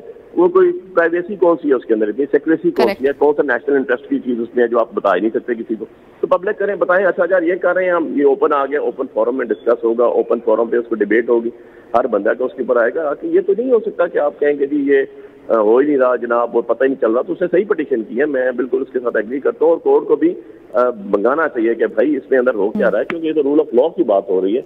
ये जो बात हो रही है निम्रा, ये बेसिकली हो रही है कॉन्स्टिट्यूशन की सुपरमेसी की, ये रूल ऑफ लॉ की बात हो रही है। अच्छा बुखारी साहब, मुझे ये बताइएगा कि इस जो पब्लिक करने का आप कह रहे हैं कि क्या इस तरह को प्रेसिडेंट पाकिस्तान की आईनी हिस्ट्री में है? क्योंकि इस तरह तो इससे पहले हमने नहीं देखा। जो पार्लियामान में नुमाइंदे होते हैं अल्टीमेटली, इस दफा तो 46 और 45 और 47 वाले, लेकिन अल्टीमेटली वो आवाम के नुमाइंदे होते हैं, वहां पे इसी वजह से पेश की जाती है। पब्लिक में पेश की गई तो एक और नई डिबेट आ जाएगी। नहीं देखें, दो चीजें हैं। पहली बात तो ये है ना कि आपके जो लोग जीत के लिए नहीं आए हुए, जो हारे हुए लोग हैं, उनको पब्लिक से क्या लगे, वो तो अभी भी आप, मैं ऑफ द रिकॉर्ड आपको भी बता रहा हूँ और ऑन द रिकॉर्ड भी बता रहा हूँ आपको कि आप ये जो इस्लामाबाद की हल्के देख लें, इनमें से लोग इनके पास जाते हैं, इन्हें कहते हैं भाई कौन सा तुम्हारी वोटों से हम जीते। हमें क्या कहते हो? बस हमें जिन्होंने जिताया जिता दिया, आपको हम आंसरेबल नहीं है, ना किसी की खुशी में जा सकते हैं ना किसी की गमी में जा सकते हैं। तो इनको पब्लिक इंटरेस्ट से क्या है, इनका इंटरेस्ट होना है पब्लिक लिटिगेशन से या पब्लिक अफेयर के साथ। सॉरी। अब दूसरी चीज इसमें ये आ जाती है कि अगर ये पब्लिक के इंटरेस्ट के लिए हो रहा है, 25 करोड़ आवाम के लिए हो रहा है, तो 25 करोड़ आवाम को क्यों नहीं पता चलना चाहिए? हर एक का व्यू आना चाहिए। डिबेट इसी को कहते हैं ना, रिप्रेजेंटेशन भी इसी को कहते हैं। अगर असेंबली फेल हो चुकी है, वो हारे हुए लोगों से भरी हुई है, झूठे हलफ झूठे कुरान उठाए हुए लोगों से भरी हुई है, तो आप उससे क्या तवक्को करते हैं कि वो आके वहां पर लिटिगेशन वो करेंगे, वो आके वहां पर अमेंडमेंट्स वो करेंगे, इस्लाहात वो लेके आएंगे जो लोगों के हक में होगा? कभी भी नहीं करेंगे। वो करेंगे जिससे वो बचे। और आप इसका देख लें, जो एक मसूदा बाहर मार्केट में फिर रहा है अभी, जो मौलाना साहब के रेफरेंस से बाहर आया, तो उसके अंदर तो साफ साफ जो चीजें लिखी हुई हैं उसमें तो ऑलमोस्ट आपकी सारी पिटिशन फारग, आपके ट्राइब्यूनल फारग, आपके जज मर्जी के, आपका हर चीज तो फारग कर दी ना आपने। अच्छा इस तरह तो मामला नहीं चल सकते। फॉर एग्जाम्पल आज 6 महीने में आपका डिसाइड होना था, और हमारे तारक जहांगीरी साहब ट्राइब्यूनल से इस्लामाबाद में अभी तक डिसाइड हो गया होता, चलने नहीं दिए। ईसीपी रोक के बैठा हुआ, रोज कहता है जी इधर ट्रांसफर कर दूंगा, उधर रिकॉर्ड दे दूंगा। यार ईसीपी वाले तो ऐसे कह रहे हैं जैसे उनका अपना बच्चा कोई इलेक्शन लड़ा है हमारे मुकाबले में यार, या उनका अपना कोई भाई बैठा हुआ, बेटा बैठा हुआ, उसको जिताना है उन्होंने। ऐसा थोड़ा होता है यार। सही। अच्छा बुखारी साहब, एक ये सवाल हमने पहले भी पूछा था, एक बार फिर पूछ रहे हैं कि मौलाना के साथ मुलाकात जब आप लोग करके बाहर आते हैं तो लगता है कि वो आपकी तरफ है, आप लोग बड़े कॉन्फिडेंट नजर आते हैं। हुकूमत जब करके आती है तो वो बहुत कॉन्फिडेंट नजर आती है। तो ये कॉन्फिडेंस हम लोग किसका सही समझें? और फिर जो मुलाकात हुई बिलावल भुट्टो जरदारी और नवाज शरीफ की, वो मुलाकात भी इस तरह की है जहाँ पे लग रहा है कि भाई ये तो मामलात बिल्कुल तय पा चुके हैं और हुकूमत बहुत कॉन्फिडेंट है। अच्छा, इसमें निम्रा 3 चीजें। नंबर 1 चीज ये है कि बिलावल साहब को तो शायद किसी खुफिया हाथ ने ये कहा हुआ है कि भाई तुम चलो ये लेके लीड करो, हम तुम्हें लेकर आएंगे। तो वो तो किसी खुशफहमी का शिकार है, ठीक है। नंबर 1, और उससे आगे मैं नहीं उनकी पर बात करता हूँ। तो नंबर 2, क्योंकि उन्होंने तो जिसे कहते हैं ना खंजर घोंपा है अपने नाना के, जिसके वो दावेदार हैं पीपल्स पार्टी वाले, उसके original letter and spirit constitution के अंदर जो खंजर घोंपा गया वो बिलावल भुट्टो की तरफ से घोंपा गया। नंबर 1। नंबर 2 चीज है, मौलाना साहब एक पोलिटिकल आदमी है, पॉलिटिकल विजडम रखते हैं, वजादार आदमी। उनके पास जाना लोगों का उनके, और उन्होंने बड़ी वर्थ शो की है इस मामले में। अगर वो उनके साथ डे फर्स्ट होते तो आज अमेंडमेंट्स मंजूर हुई होती, डिबेट भी ना हो रही होती, आपके प्रोग्राम्स भी ना हो रहे होते, ठीक है ना। सो बात यह है कि उन्होंने एक विजडम प्रिवेल किया है, हमारे साथ उनका बिल्कुल एक कोऑपरेटिव लोगों के लिए कॉन्स्टिट्यूशन के हवाले से एक हमारे साथ उनकी। लेकिन अली साहब, आप नहीं समझते कि मौलाना की जो अपनी शराइत हैं, जैसे वो आईनी अदालत पे मुत्तफिक थे, उसके अलावा जो दीगर उनके पॉइंट्स हैं वो पॉइंट्स मनवा के अपनी बात और फिर उसके बाद वो कर देंगे? वो देखिए, वो जो पॉइंट्स मनवाएंगे उसमें हमें भी शामिल करेंगे। ऐसे नहीं हो सकता कि ये जो है वो अकेले कर लेंगे। लेकिन बुखारी साहब, क्या आपको वो लिवरेज पॉइंट के तौर पे यूज नहीं कर रहे कि पीटीआई भी हमारे साथ है? लिवरेज पॉइंट भी हो सकते हैं आप उनका? सॉरी, आप उनका लिवरेज पॉइंट भी हो सकते हैं ना कि हमारे साथ इतने लोग मौजूद हैं, वो हो सकता है कि बहुत कुछ ले लें इस। देखें जी, हम अभी तो देखें, पार्टीज हमारी अलग-अलग है, आइडियोलॉजीज हमारी अलग-अलग है, लेकिन हम एक चीज से मुत्तफिक हैं कि जो ये मसूदा मिला, जो ये कानून साजी करने जा रहे हैं, तरमीम अमेंडमेंट आइन के अंदर, वो बिल्कुल सरासर गलत है, क्योंकि वो लोगों के ओरिजिनल राइट्स के ऊपर एक पूरी मोहर है। ठीक है, इसलिए इसके ऊपर मौलाना साहब और हम इकट्ठे हैं, क्योंकि उन्होंने पब्लिक के पास जाना है। वो भी जानते हैं। आपको इस बात की यकीन दहानी मौलाना ने खुद कराई है कि वो जो भी अगर तरमीम की जो शराइत हैं उस पे वो आपको उसी पेज पे रखेंगे अपने साथ? हो चुकी थी कि मौलाना साहब के अपनी वो एक मसूदा तैयार कर रहे हैं, हमारे अपने लीगल एक्सपर्ट्स हमारा अपना मसूदा तैयार कर रहे हैं। अगर अमेंडमेंट करनी है तो उसके क्या तरीकाकार होगा, क्या नहीं होगा, तो इसके ऊपर जो है वो हमारा एक प्रॉपर तरीके से चल रहा है। तो डेफिनेटली जब वो करेंगे, वो और हम आपस में मैच करेंगे, देखेंगे। बुखारी साहब, वक्त खत्म हो गया जी, वक्त खत्म हो गया। बहुत शुक्रिया आपका मैं ज्वाइन करने के लिए। गपशप रही हमारी अली बुखारी साहब के साथ। बिल्कुल ऐसे है, बुखारी साहब ने बहुत कुछ अंदर की बातें भी हमें बताई और अंडरस्टैंडिंग के हवाले से बताया। यहाँ पर वक्त हुआ चाहता है एक शॉर्ट सी कमर्शियल ब्रेक का ब्रेक लेते, वापस आते हैं। Stay with us.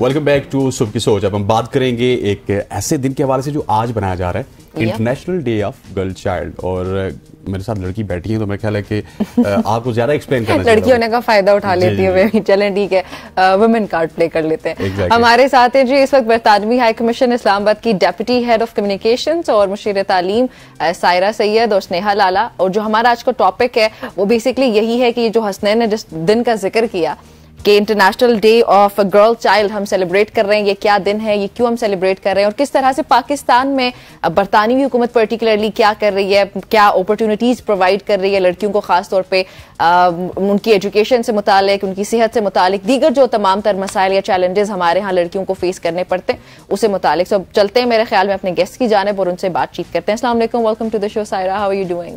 Thank you so much. Sneha, welcome to the show. कैसे हैं आप? बहुत ठीक। ओके, नाज़रीन को बताते चले Sneha is not as good with Urdu as we are. खैर सायरा, आपसे स्टार्ट करते हैं। मुझे ये बताइएगा कि इस वक्त ये जो दिन हम सेलिब्रेट करें, प्लीज हमारी ऑडियंस को बताएं ये दिन क्या है, इसकी क्या सिग्निफिकेंस है? Thank you so much for having us here. मैं बहुत एक्साइटेड हूँ आज इस शो पे और गर्ल्स चाइल्ड के राइट्स के बारे में बात करने के लिए। ये दिन बहुत इम्पोर्टेंट है क्योंकि मैं समझती हूँ कि पाकिस्तान की हर लड़की इर्रिस्पेक्टिव ऑफ हर रिलीजन, हर सोशल बैकग्राउंड, हर इकोनॉमिक स्टेटस, हर डिसेबिलिटी स्टेटस, हर लड़की को एक हक हासिल है कि उसको मयारी तालीम मिले, उसको अच्छी खुराक और अच्छी सेहत की सहूलियात मिलें और उसके पास एक राइट ऑफ चॉइस हो अपना करियर चूज़ करने के लिए और अपनी तालीम हासिल करने के लिए। एज अ मदर मैं समझती हूँ कि मैं बहुत ब्लेस्ड हूँ कि मुझे एक अच्छी फैमिली में मैं पैदा हुई। मेरे पास बहुत अच्छी अपॉर्चुनिटीज़ थी जिसके थ्रू मेरे बाप बाप ने मुझे सपोर्ट किया, एक अच्छी तालीम दिलवाई। पाकिस्तान में मैं पैदा हुई जहाँ पे अच्छी यूनिवर्सिटीज़ हैं, जहाँ अच्छे कॉलेजेस में मैं गई, जहाँ अच्छे स्कूल्स में मैं गई और वहाँ पे सारी अपॉर्चुनिटीज़ मैंने इस्तेमाल की जिसके थ्रू मैं अपने पूरे पोटेंशियल को इस्तेमाल करके आज जहाँ पे भी मैं हूँ मैं वहाँ पहुँची।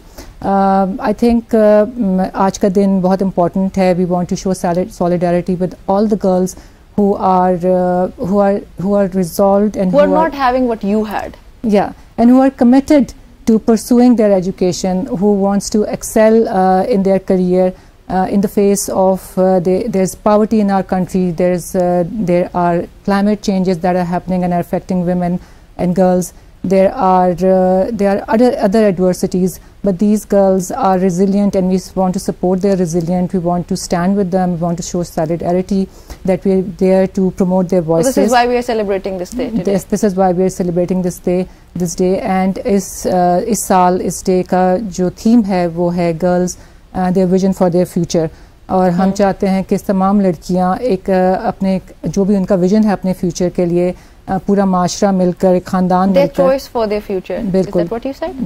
जो वो चाहती हैं अपने फ्यूचर में करना, एक पूरा खानदान, एक पूरा माशरा मिलकर उनको सपोर्ट करे, जो भी उनका पोटेंशियल है उसको रियलाइज करने के लिए, ताकि वो एक अच्छा इंसान बन सकें। ठीक हो गया। अच्छा स्नेहा, आपकी तरफ आते हैं। अगर इस दिन की बात की जाए तो हमारे यहाँ लड़कियों के साथ आपको पता है बहुत सारी चीज़ें होती हैं, जिस तरह हम ऑफ एयर डिस्कशन कर रहे थे, चाइल्ड अब्यूज भी होता है, अर्ली मैरिजेस भी होती है, लेकिन एजुकेशन, मेरा ख्याल है कि you are more focusing on education, या फिर सारे ही डिपार्टमेंट्स को आप फोकस करती हैं?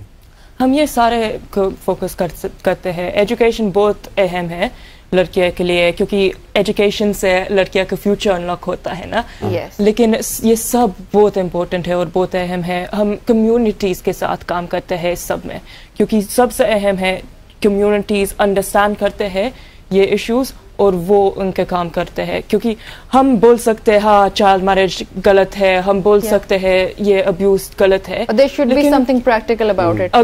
अगर communities, if these discussions aren't happening in communities, Exactly. what use is me coming and saying child marriage isn't good and domestic abuse isn't good?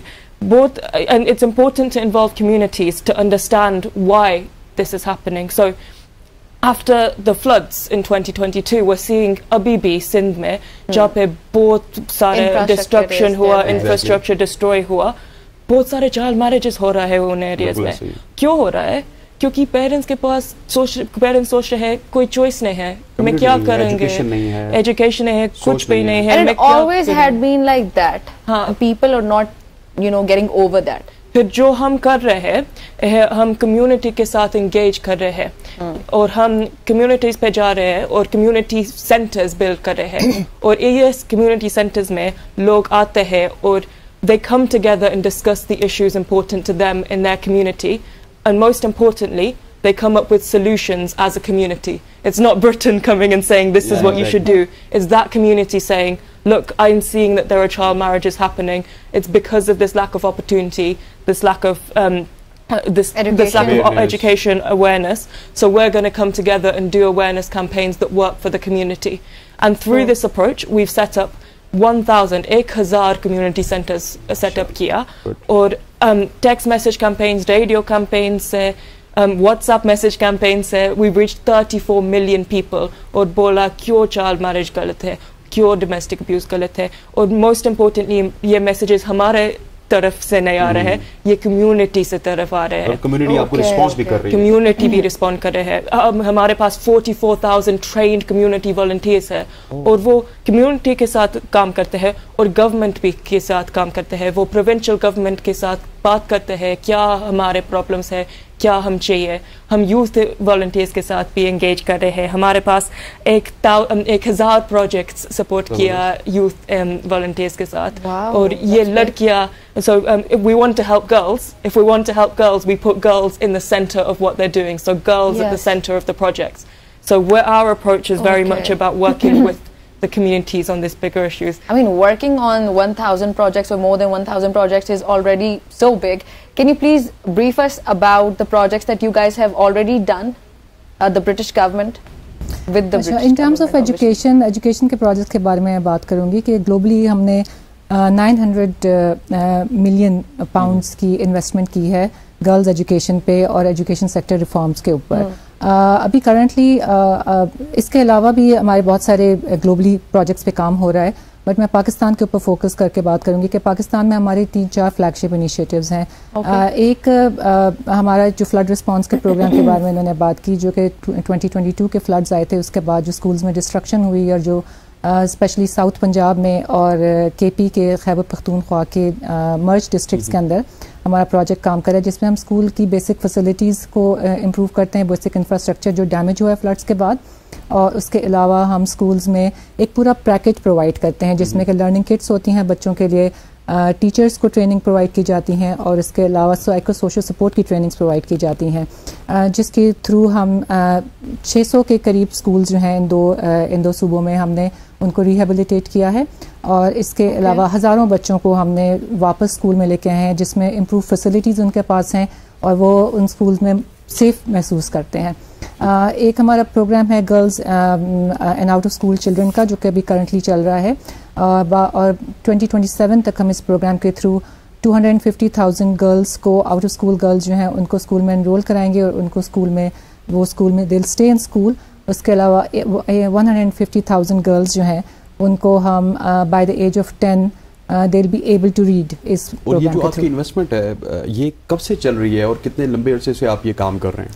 Pakistan में हमारी इन्वेस्टमेंट को पिछले 10 साल से हम बहुत एक्टिवली पाकिस्तान में एजुकेशन के सेक्टर में इन्वेस्ट कर रहे हैं, जो कि एक्सपैंड भी हो रही है, मगर उसमें शिफ्ट भी आ रहे हैं, क्योंकि शुरू में हमारा काम मोस्टली वाज अराउंड एक्सेस कि स्कूल तक बच्चों की रसाई को आसान बनाया जाए, मगर इसके और वो हम गवर्नमेंट के साथ बहुत क्लोजली मिलकर काम करते हैं इन प्रोजेक्ट्स पे, मगर रिसेंटली हमने इसको शिफ्ट किया और हम मोर क्वालिटी एजुकेशन के ऊपर हमने फोकस अपना किया है।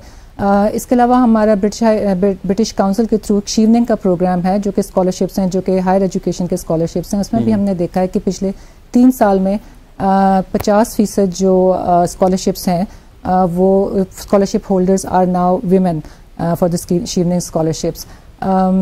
एक और प्रोग्राम था जिसके बारे में मैं बात करना चाहती थी। जी please, let me just have a look. Sure. जब तक हम स्नेहा के पास जाते हैं, Sneha, so you have been living in the UK, right? So what differences do you see when it comes to education in both countries, and what unfortunate things do you witness here in Pakistan? I think it's very important that education पूरा दुनिया में problem है, inequalities पूरा दुनिया में problem है। फिर मैं नहीं बोलूंगी यूके बहुत अच्छा है और पाकिस्तान नहीं है, क्योंकि ये सही नहीं है।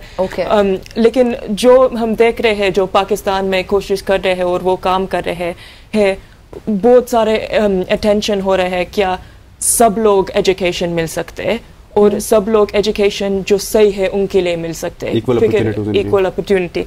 एक चीज हम कर रहे हैं पाकिस्तान गवर्नमेंट के साथ है एक concept teach at your level.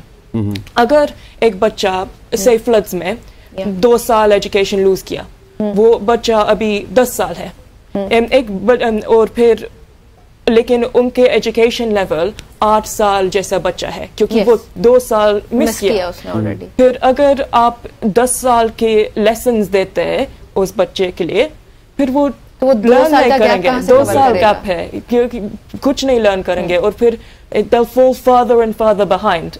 So one thing we're doing with Pakistan is a concept of teach at your level. फिर अगर 2 साल लूज किया, फिर 8 साल के एजुकेशन करिकुलम कीजिए। जिसको मैं अप्रिशिएट भी करूंगी कि हमारे यहाँ वाकई ऐसे होता है, व्हाट आर पेरेंट्स डू कि भाई 2 साल जाया हो गई।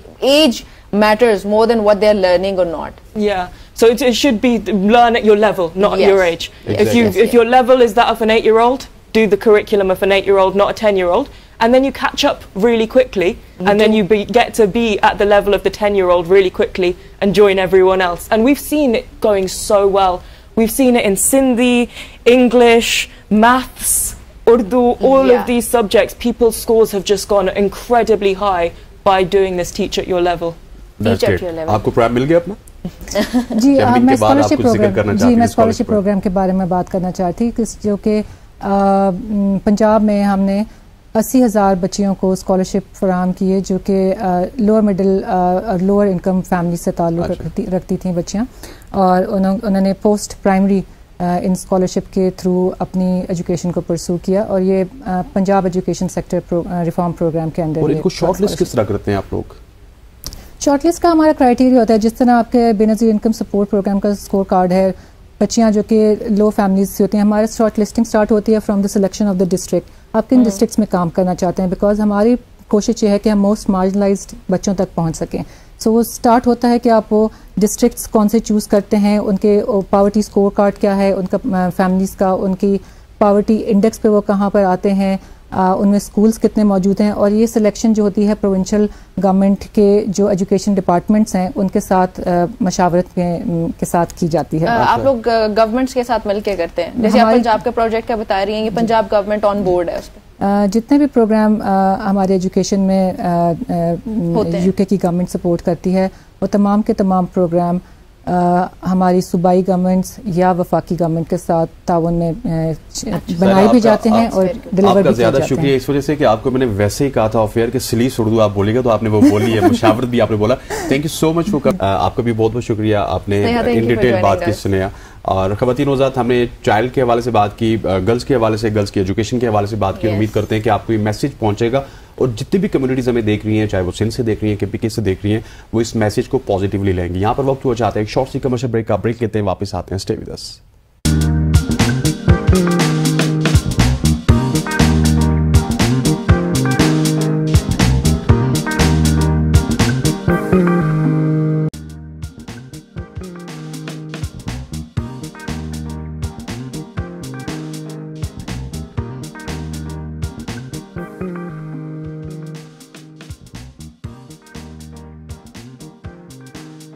Welcome back everybody. एक बार फिर से खुश आमदीद सबकी सोच में, और आगे बढ़ने लगे हैं। इस सेगमेंट में दाखिल हो चुके हैं, बल्कि हम होने नहीं लगे, दाखिल हो चुके हैं। exactly. उर्दू बोल दी।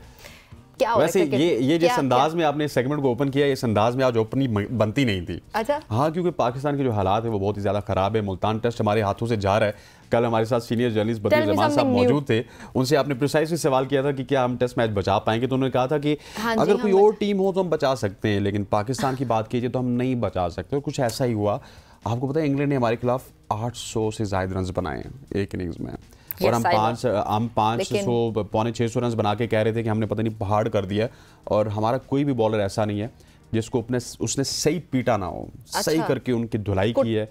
और उसके बाद जब पाकिस्तानी बल्लेबाजी के लिए आए तो माशाल्लाह से ऐसे थोक के हिसाब से हमने विकेट्स दिए कि आपकी सोच है। ना हमारी ओपनिंग चल सकी, ना साइम अयूब चल सके, ना अब्दुल्ला शफीक, ना ही शान मसूद, बाबर आजम। एक बार फिर मेरा ख्याल 19वीं इनिंग्स है जिसमें बाबर आजम फेल हो रहे हैं, फिर रिजवान ने डिसअपॉइंट किया, सारी टीम डिसअपॉइंट कर रही है। और आज मेरा ख्याल है कि आज आखिरी दिन भी है और आज पाकिस्तान एक बार फिर जो पिच हमने निमरा बनाई थी मैच ड्रॉ करने के लिए, वो हमें वो बदरुल जमान साहब वाली बात है ना, मुझे वो याद आ गया कि क्रिकेट आप ना सिर्फ ग्राउंड्स बनाने से जीतते नहीं, आप टीम बनाने से जीतते हैं। आप मेरिट पे जब सिस्टम अपना बेस करते हैं फिर उसके बाद ही आप जीतते हैं। ग्राउंड्स आप बेशक यहाँ पे बनाते रहेंगे, आपकी टीम ही नहीं है, उनके अंदर यूनिटी नहीं है, या उनके अंदर वो जज्बा नहीं है, एक डायरेक्शन नहीं है, तमाम तर जो बुनियादी ज़रूरियात होती हैं, एलिमेंट्स होते हैं किसी भी खेल को जीतने के लिए, वही नहीं है, तो फिर क्या फ़ायदा होना सिर्फ ग्राउंड्स बनाने का। बिल्कुल ठीक कह रहे हैं आप निम्रा। और एक चीज़ ये है कि एक तरफ हम जब मैच हारते हैं या कोई सीरीज़ हारते हैं तो उसके बाद होता ये है कि हमें बोर्ड की जानिब से एक नई खबर मिल जाती है।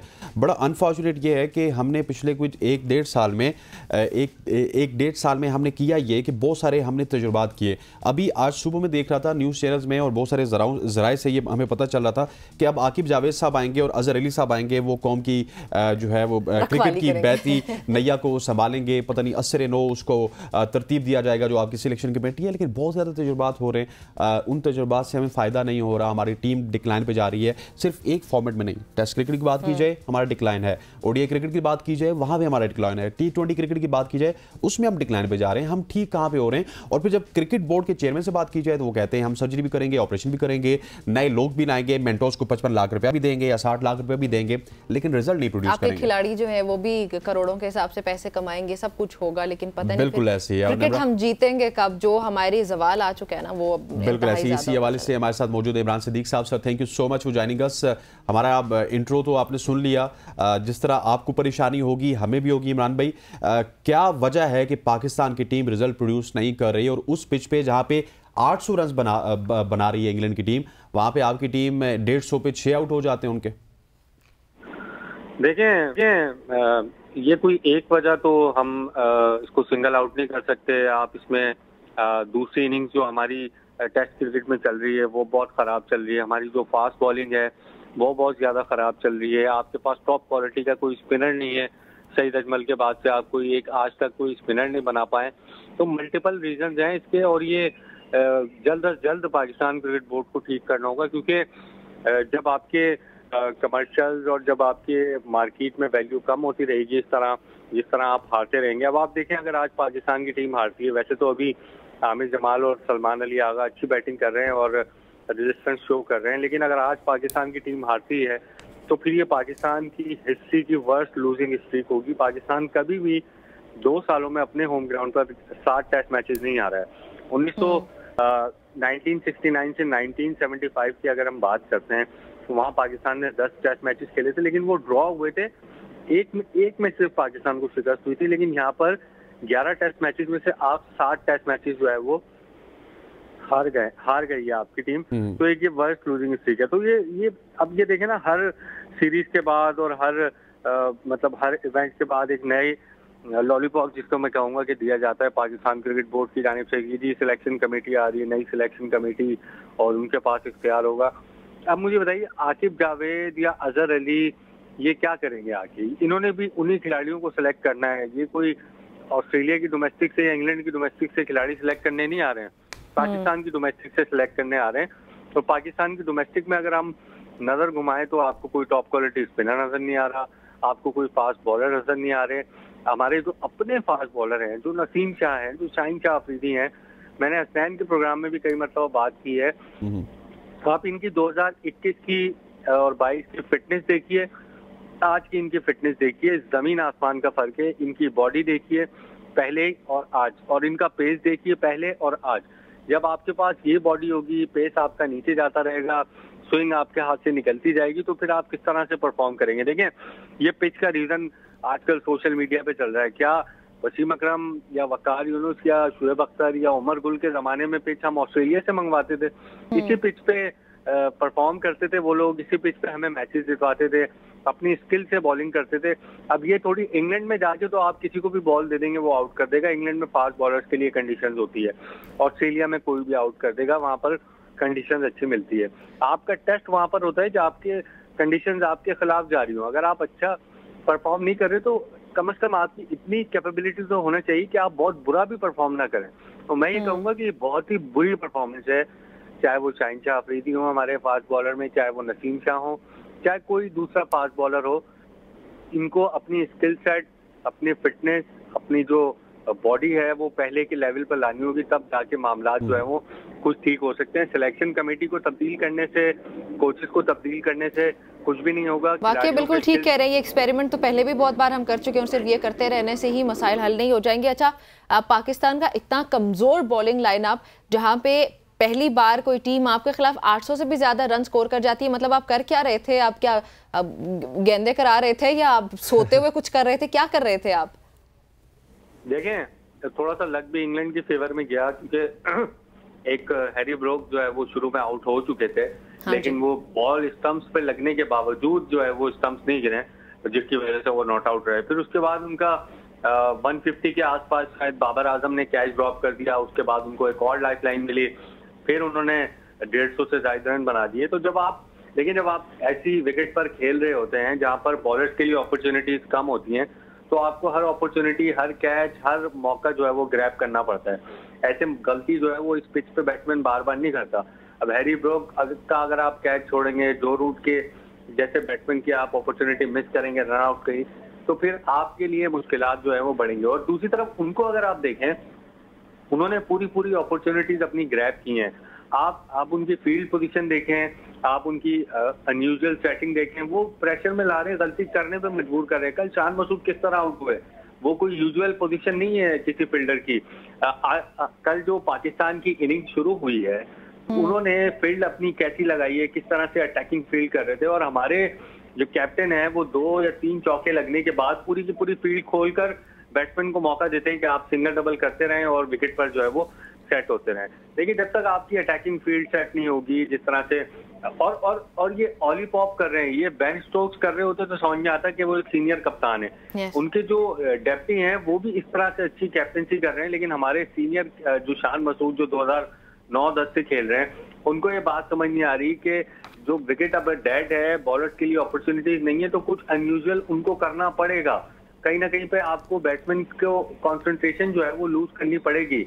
ये इस तरह से जो है वो आउट होते हैं, और इंग्लैंड बिल्कुल इसमें कामयाब रहा है, हमें डिस्ट्रैक्ट करने में, हमें डिस्टर्ब करने में बैटिंग के दौरान, और यही वजह है कि उन्होंने हमारी जो है वो विकेट्स लिए। ठीक। अच्छा इमरान, मुझे जब भी हम स्पोर्ट्स प्रोग्राम में भी आपसे बात करते थे तो आपकी बात से एक अलग एंगल मिलता था। मुझे ये बताइएगा कि क्या वजह है, 19 इनिंग्स हो चुकी हैं, बाबर आजम अभी तक नहीं वो जलवा दिखा सके जिस जलवे का पूरे पाकिस्तान को, उनके फैंस को या दुनिया को इंतजार है? क्या वजह है? अब क्या करना होगा? क्या उनको वापस डोमेस्टिक में भेजना होगा? इसी तरह उनको वक्त देना होगा? बाबर आजम को खुद क्या करना चाहिए? बोर्ड को क्या करना चाहिए उनके हवाले से?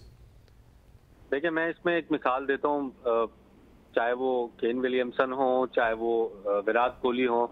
जब आप इस किस्म के प्लेयर बन जाते हैं और आपको बाबर आजम को उस कैटेगरी में रैंक किया जाना लगा है, मैं समझता हूँ कि अभी वो उस कैटेगरी से बहुत दूर है, लेकिन उनको रैंक किया जाता है, तो फिर आपको फैसले खुद करने पड़ते हैं, आपको अपनी डिग्निटी रिस्पेक्ट खुद शो करनी पड़ती है। अब मुझे बताइए, शान मसूद के लिए, जैसन गिलेस्पी के लिए किसी सूरत भी आसान नहीं है कि वो बाबर आजम जैसे प्लेयर को ड्रॉप करने की बात कर सकें या ड्रॉप कर सकें उनको, वो कि उनको करना चाहिए। देखिए 18 इनिंग्स अगर किसी को मिल गई है, वो नहीं परफॉर्म कर रहा तो उसको ड्रॉप बनता है।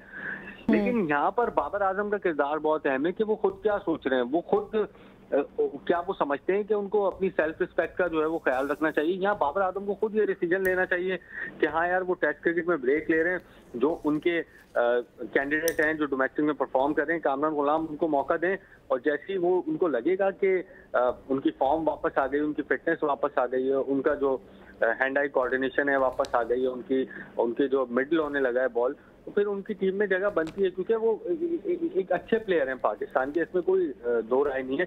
लेकिन ये फैसला उनको खुद करना होगा। मेरा नहीं ख्याल बिल्कुल भी कि जैसन गिलेस्पी या बाबर आजम, शान मसूद बाबर आजम को ड्रॉप करने का फैसला कर सकते हैं, क्योंकि इतनी उनके पास मेरा ख्याल है कि अभी पावर या इतनी हिम्मत नहीं है। सोशल मीडिया आउटरीच भी आपको पता है कि कितना उससे आता है। और कल भी मैं देख रहा था यार, ये हमारे जो फैंस हैं उन्होंने ही इनको जो है वक्त से पहले सर पे चढ़ाया, उनको टॉप फैब 4 में डाल दिया, फैब 5 में डाल दिया, कभी जो रूट की जगह उनको जो है वो मवाजना किया जाने लगा, कभी विराट कोहली से। लेकिन हकीकत ये है कि उनकी सिर्फ अभी 9 टेस्ट सेंचुरियां हैं, ये उस कैटेगरी से बहुत पीछे हैं, और ये उनको समझना पड़ेगा। और फिर अगेन मैं रिपीट करूंगा ये बात कि आप बाबर आजम 2021, 22, 2020, 19 का देखिए और आज का बाबर आजम देखिए। पाकिस्तान के जो क्रिकेट सिस्टम है उसमें मिकी ऑर्थर के बाद जितना नेग्लेक्ट फिटनेस को किया गया उतना किसी चीज को नहीं किया गया, और ये ही सबसे बड़ी डिक्लाइन की वजह है हमारा। और फिर ये हमारी डिक्लाइन की एक वजह है, उसके अलावा बहुत से डिक्लाइन की वजह है। लेकिन इमरान, अनफॉर्चुनेट यहाँ पे ये है कि जो जिम्मेदारी दी जा रही है वो दी जा रही है मुल्तान क्रिकेट स्टेडियम को या पिच को, ठीक है। ये कहा जा रहा है कि भाई पिच के मसाइल है, क्या यहाँ पे बॉलर्स की कोई जिम्मेदारी नहीं है, बोर्ड की यहाँ पे कोई जिम्मेदारी नहीं है, यहाँ पे हमारे बैट्समैन की कोई जिम्मेदारी नहीं बनती थी? देखिए, पाकिस्तान की टीम जब बैटिंग कर रही है तो वो लॉर्ड्स पे थोड़ी बैटिंग कर रही है, वो तो मुल्तान पे बैटिंग कर रही है ना। इंग्लैंड भी मुल्तान पे खेल रहा है, पिच तो दोनों टीमों के लिए सेम है। ये तो लेम एक्सक्यूज है कि आप जो है ना पिच पे ब्लेम कर दें या कुछ कर दें। जिस तरह मैंने अभी पहले कहा कि यार उमर गुल हैं या शुएब अख्तर हैं या वसीम अकरम हैं, वकार यूनुस हैं, उनके दौर में तो हमने कभी ऐसी बात ही नहीं सुनी कि ये पिच खराब है, यहाँ पे हम आउट नहीं कर सकते, यहाँ पे हम इन स्विंग नहीं कर सकते, यहाँ पे हम आउट स्विंग नहीं कर सकते। वो तो हर जगह पे आउट करने की कोशिश करते थे, कभी सक्सेस मिलती थी, कभी सक्सेस नहीं मिलती थी। लेकिन ये बात हम इनके लिए भी एक्सेप्ट करेंगे कि अगर इनको कभी सक्सेस नहीं मिलती तो ना मिले, लेकिन कभी मिले भी तो। 11 टेस्ट मैच हो गए, आपका खुर्रम शहजाद के अलावा आपके किस बॉलर ने परफॉर्म किया है? कौन सा शाहीन शाह अफरीदी ने आपके होम ग्राउंड पर 5 विकेटें लिए? नसीम शाह ने कौन सी होम ग्राउंड पर जो है 5 विकेटें लिए? और अब मामला यहाँ पर आ गए कि अब बांग्लादेश हमारे होम ग्राउंड पर आकर, जो कि हमारे से तारीख में कभी टेस्ट मैच नहीं जीता था, वो हमें क्लीन स्वीप करके जा रहा है। तो इससे आप अंदाजा लगाइए कि कितनी। अच्छा इमरान, वक्त हमारे पास कम है, आप शॉर्टली मुझे ये बताइएगा कि इस वक्त आमिर जमाल विकेट पे मौजूद हैं, सलमान अली आगा मौजूद है, आगा हमेशा से अच्छा परफॉर्म कर रहे हैं। क्या आप समझते हैं कि इस देयर इज एनी चांस के ये 3-4 सेशन जितने भी आगे आ रहे हैं ये पाकिस्तान सर्वाइव कर सकता है? नहीं, मुझे नहीं लगता, क्योंकि देखें अबरार अहमद भी हॉस्पिटल में हैं और अभी 6 आउट तो हैं, लेकिन इंग्लैंड को जीतने के लिए सिर्फ 3 विकेटें चाहिए। और बताया जा रहा है कि अबरार अहमद बैटिंग करने के लिए नहीं आएंगे, तबीयत उनकी ज्यादा खराब है। तो इंग्लैंड को सिर्फ 3 विकेटें चाहिए, और अगर ये 1 विकेट गिर जाती है तो फिर उसके बाद आपके 2 बॉलर्स ही हैं। तो बहुत ये एक मिरेकल ही होगा अगर पाकिस्तान की टीम जो है वो ये सही हो गया। इमरान, बहुत शुक्रिया आपका हमें ज्वाइन करने के लिए। नाज़रीन, गुफ्तगू सुनी। पाकिस्तान इस वक्त खसारे में नजर आ रहा है एज यूजुअल, हमें कई साल से ही। बहरहाल ये गुफ्तगू थी हमारी क्रिकेट से मुतालिक। यहाँ पे एक ब्रेक शामिल करने लगे, हमारे साथ ही रहिएगा।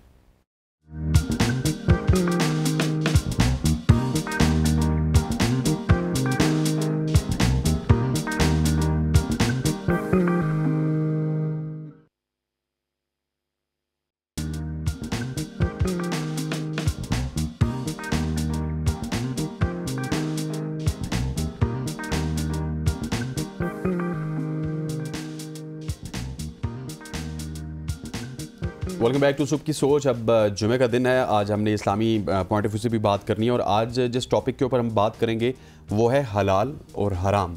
जायज़ और नाजायज़ का मामला। और ये जो मामलात हैं निमरा, ये इंसानियत की पूरी एक तारीख है, उस तारीख में ये बड़े अहमियत के हामिल भी हैं और हमारे दीन में भी जायज़ और नाजायज़ के लिए बड़ी वजाहतें, इस्तिलाहें इस्तेमाल की जाती हैं और हलाल और हराम एक सच्चे मुसलमान की पहचान भी समझी जाती है कि कौन सा मुसलमान ऐसा है जो हलाल की तरफ जाता है और हराम से अपने आप को बचाता है और अपनी सारी ज़िंदगी हलाल के दायरे में रहकर गुजारने की शऊरी कोशिश ज़रूर करता है कम से कम।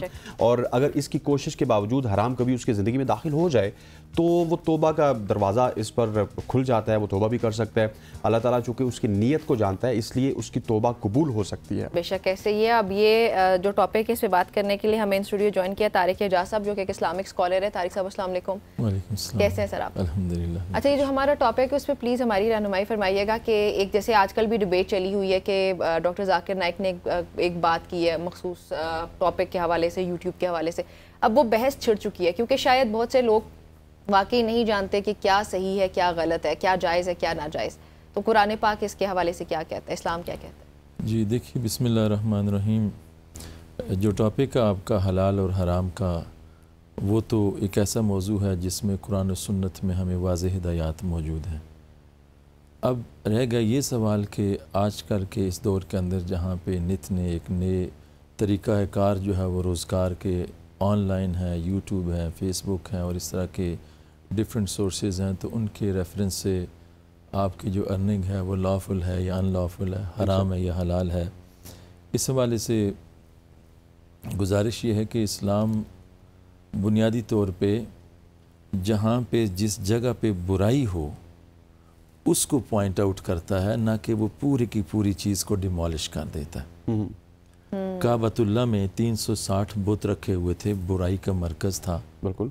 तो बुतों की वजह से काबा को नहीं गिराया गया, उसकी सफाई की गई, बुतों को हटाया गया और उस घर को जो उसकी ओरिजिनल पोजीशन थी साफ़ सुथरा करके फिर ईमान वालों के लिए मरकज़ हिदायत बना दिया गया। जो यूट्यूब के ऊपर जिस तरह के एड्स आते हैं, फेसबुक के ऊपर आते हैं और हमारे जितने भी आपको पता है जो सोशल मीडिया के जितने प्लेटफॉर्म्स हैं, तो उसके ऊपर जो वो वन सोर्स ऑफ अर्निंग वो ये है कि जो एड्स लगते हैं। अब उसमें शरीयत जो हमारी जो रहनुमाई करती है वो ये है कि उसमें आप उस प्लेटफॉर्म को कितना प्रोडक्टिवली, पॉजिटिवली वो यूज़ कर रहे हैं और जो कंपनी आपको वो ऐड दे रही है उस कंपनी के एंड के ऊपर है कि आया कि ये देखना ये है कि मैं इंटेंशनली किसी ऐसी कंपनी के साथ एग्रीमेंट कर रहा हूँ कि जिसका तो बिजनेस ही in letter and spirit unlawful चीज़ों के ऊपर जो बेस करता है। सपोज वो कंपनी ये एग्रीमेंट करती है कि ये वल्गर्स हैं, ऑब्सीन चीज़ हैं, इसको आप मेरे साथ एग्रीमेंट करें, हम आपके चैनल के थ्रू इनको हम प्रमोट करेंगे, ये तो किसी सूरत में हलाल नहीं है। कि जानते बूझते हुए जब आपको लिमिट्स मालूम है तो मुसलमान कभी किसी ऐसे एग्रीमेंट में, किसी ऐसे बिजनेस में नहीं जा सकता। अब रहा ये चीज़ें कि उसके ऊपर रैंडमली डिफरेंट वर्ल्ड वाइड जो है वो कंपनीज़ हैं, वो हज़ारों हैं, लाखों की तादाद में हैं, वो उस एल्गोरिदम्स के ज़रिए से किस तरह से वो सिस्टम पे आकर जो उनकी अपनी एड्स चलती है, जिनका उनका सिस्टम चलता है, तो हमने देखना ये है कि ओवरऑल उस चैनल के थ्रू उसके आपकी जो टीचिंग्स हैं उसमें जो है वो हलाल की और हराम की आमेजिश जो है वो उसका तनासिब प्रोपोर्शन कितना है। अगर तो सपोज ओवरऑल जैसे वर्ल्ड वाइड ट्रेंड यही है कि डिफरेंट बिजनेस कंपनीज होती हैं और वो अपनी एड्स चलाती रहती हैं, उसमें बहुत सी प्रमोशंस होती हैं, डिफरेंट प्रोडक्ट्स हैं, 90% या उससे अबव जो है वो लॉफुल है। अच्छा। इन केस अगर कहीं कोई ऐसी कोई एग्जाम्पशन आ जाती है बीच में, ऐसी जो हमारे इस्लाम के टीचिंग्स के अगेंस्ट हैं, ऐसे चीज़ें भी कुछ चल जाती हैं, तो वो मेरे और उस यूज़र के एंड इख्तियार से बाहर हैं। तो जो चीज़ आपके अपने इख्तियार से बाहर हो तो वहाँ पे जो है वो उस प्लेटफॉर्म को और उस सोर्स ऑफ अर्निंग को यूज़ करना शरीयत इस चीज़ की कतई इजाज़त देती है। मैं इसी तरफ आ रहा था कि ये जो यूट्यूब है, फेसबुक है, ये उस ज़माने में तो था नहीं। उस ज़माने में कुरान ने, शरीयत ने हमें बता दिया, डिफ़ाइन कर दिया कि क्या हलाल है, क्या हराम है। अब ये हम किस तरह डिफ़ाइन कर सकते हैं? मतलब जिस तरह जाकिर नाइक साहब ने कह दिया जी कि वो हराम के ज़ुमरे में आता है, उनकी अपनी एक अंडरस्टैंडिंग होगी, डेफिनेटली उनके पास दलील भी होगी। हम ये आज के ज़माने में, असर हाजिर में किस तरह से ये डिफ़ाइन कर सकते हैं कि क्या हलाल है, क्या हराम है? जो नई कमाई है, फेसबुक हो गया, ट्विटर हो गया, वेबसाइट्स होगी, इन कमाइयों की बात करो। जी देखिए, ऑनलाइन जितनी भी ट्रेडिंग है वो हमारे बच्चे फ्रीलांसर हैं या इस तरह की दीगर जितनी भी एक्टिविटीज़ हैं जो आजकल एक ग्लोबल विलेज होने की वजह से जो है वो मैक्सिमम ऑलमोस्ट लोग जो है वो ऑनलाइन ट्रेडिंग पे चले गए हैं। तो उस सेंस के अंदर देखना ये है कि हमारे वो बच्चे वो बच्चियाँ जो ऑनलाइन सर्विसेज देते हैं, फ्रीलांस करते हैं, कोई सर्विसेज देते हैं, इनिशियली जिस कंपनी के प्रोजेक्ट्स को वो लेते हैं, काम करते हैं, उनके साथ उनकी टर्म्स ऑफ एग्रीमेंट क्या हैं, वो प्रोडक्ट कौन सी है जिसके लिए वो उनको प्रिपेयर करके दे रहे हैं। तो अगर तो वो चीज़ें जो है वो एग्रीमेंट के अंदर एक क्लियरली मैनिफेस्टली उसके अंदर वो हराम के ज़ुमरे में नहीं आता, तो उसमें किसी भी तरह की वो प्रोडक्ट वो प्रोजेक्ट्स के ऊपर जो है वो अपने आप को इंगेज करना, वो प्रोजेक्ट्स प्रिपेयर करना, उनको साथ देना।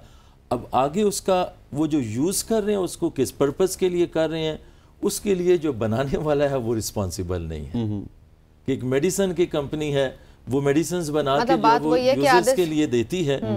अगर सपोज जो है वो एक शख्स जो है वो 20 गोलियां ऐसी खा ले जिससे उसकी हिलाकत हो जाए, हाँ। तो बनाने वाली कंपनी वो रिस्पॉन्सिबल नहीं है, खाने वाला बनाने की है कि जिसने उसको इस्तेमाल किया वो कैसे कर रहा है। तो ये चीज़ें डिफ्रेंशिएट करती हैं कि हर उस चीज़ के अंदर जो है वो, क्योंकि ओरिजिनली जो हमारी शरीयत का जो कायदा और कानून है किसी भी चीज़ के हलाल और हराम होने के हवाले से, वो ये है फ़िक़्ह का कायदा, हमारी जो इस्लामिक जुरिस्प्रूडेंस है कि वो अल अस्लु फिल अशियाह इबाहतुन, यानी ओरिजिनली हर चीज़ वो लॉफुल है, हलाल है, कर सकते हैं आप, उसके अंदर जवाज़ है। हाँ, जिसमें फिर ये देखा जाएगा कि आगे चलकर इसमें कोई ऐसे हराम के एलिमेंट्स तो उसके अंदर नहीं आ रहे।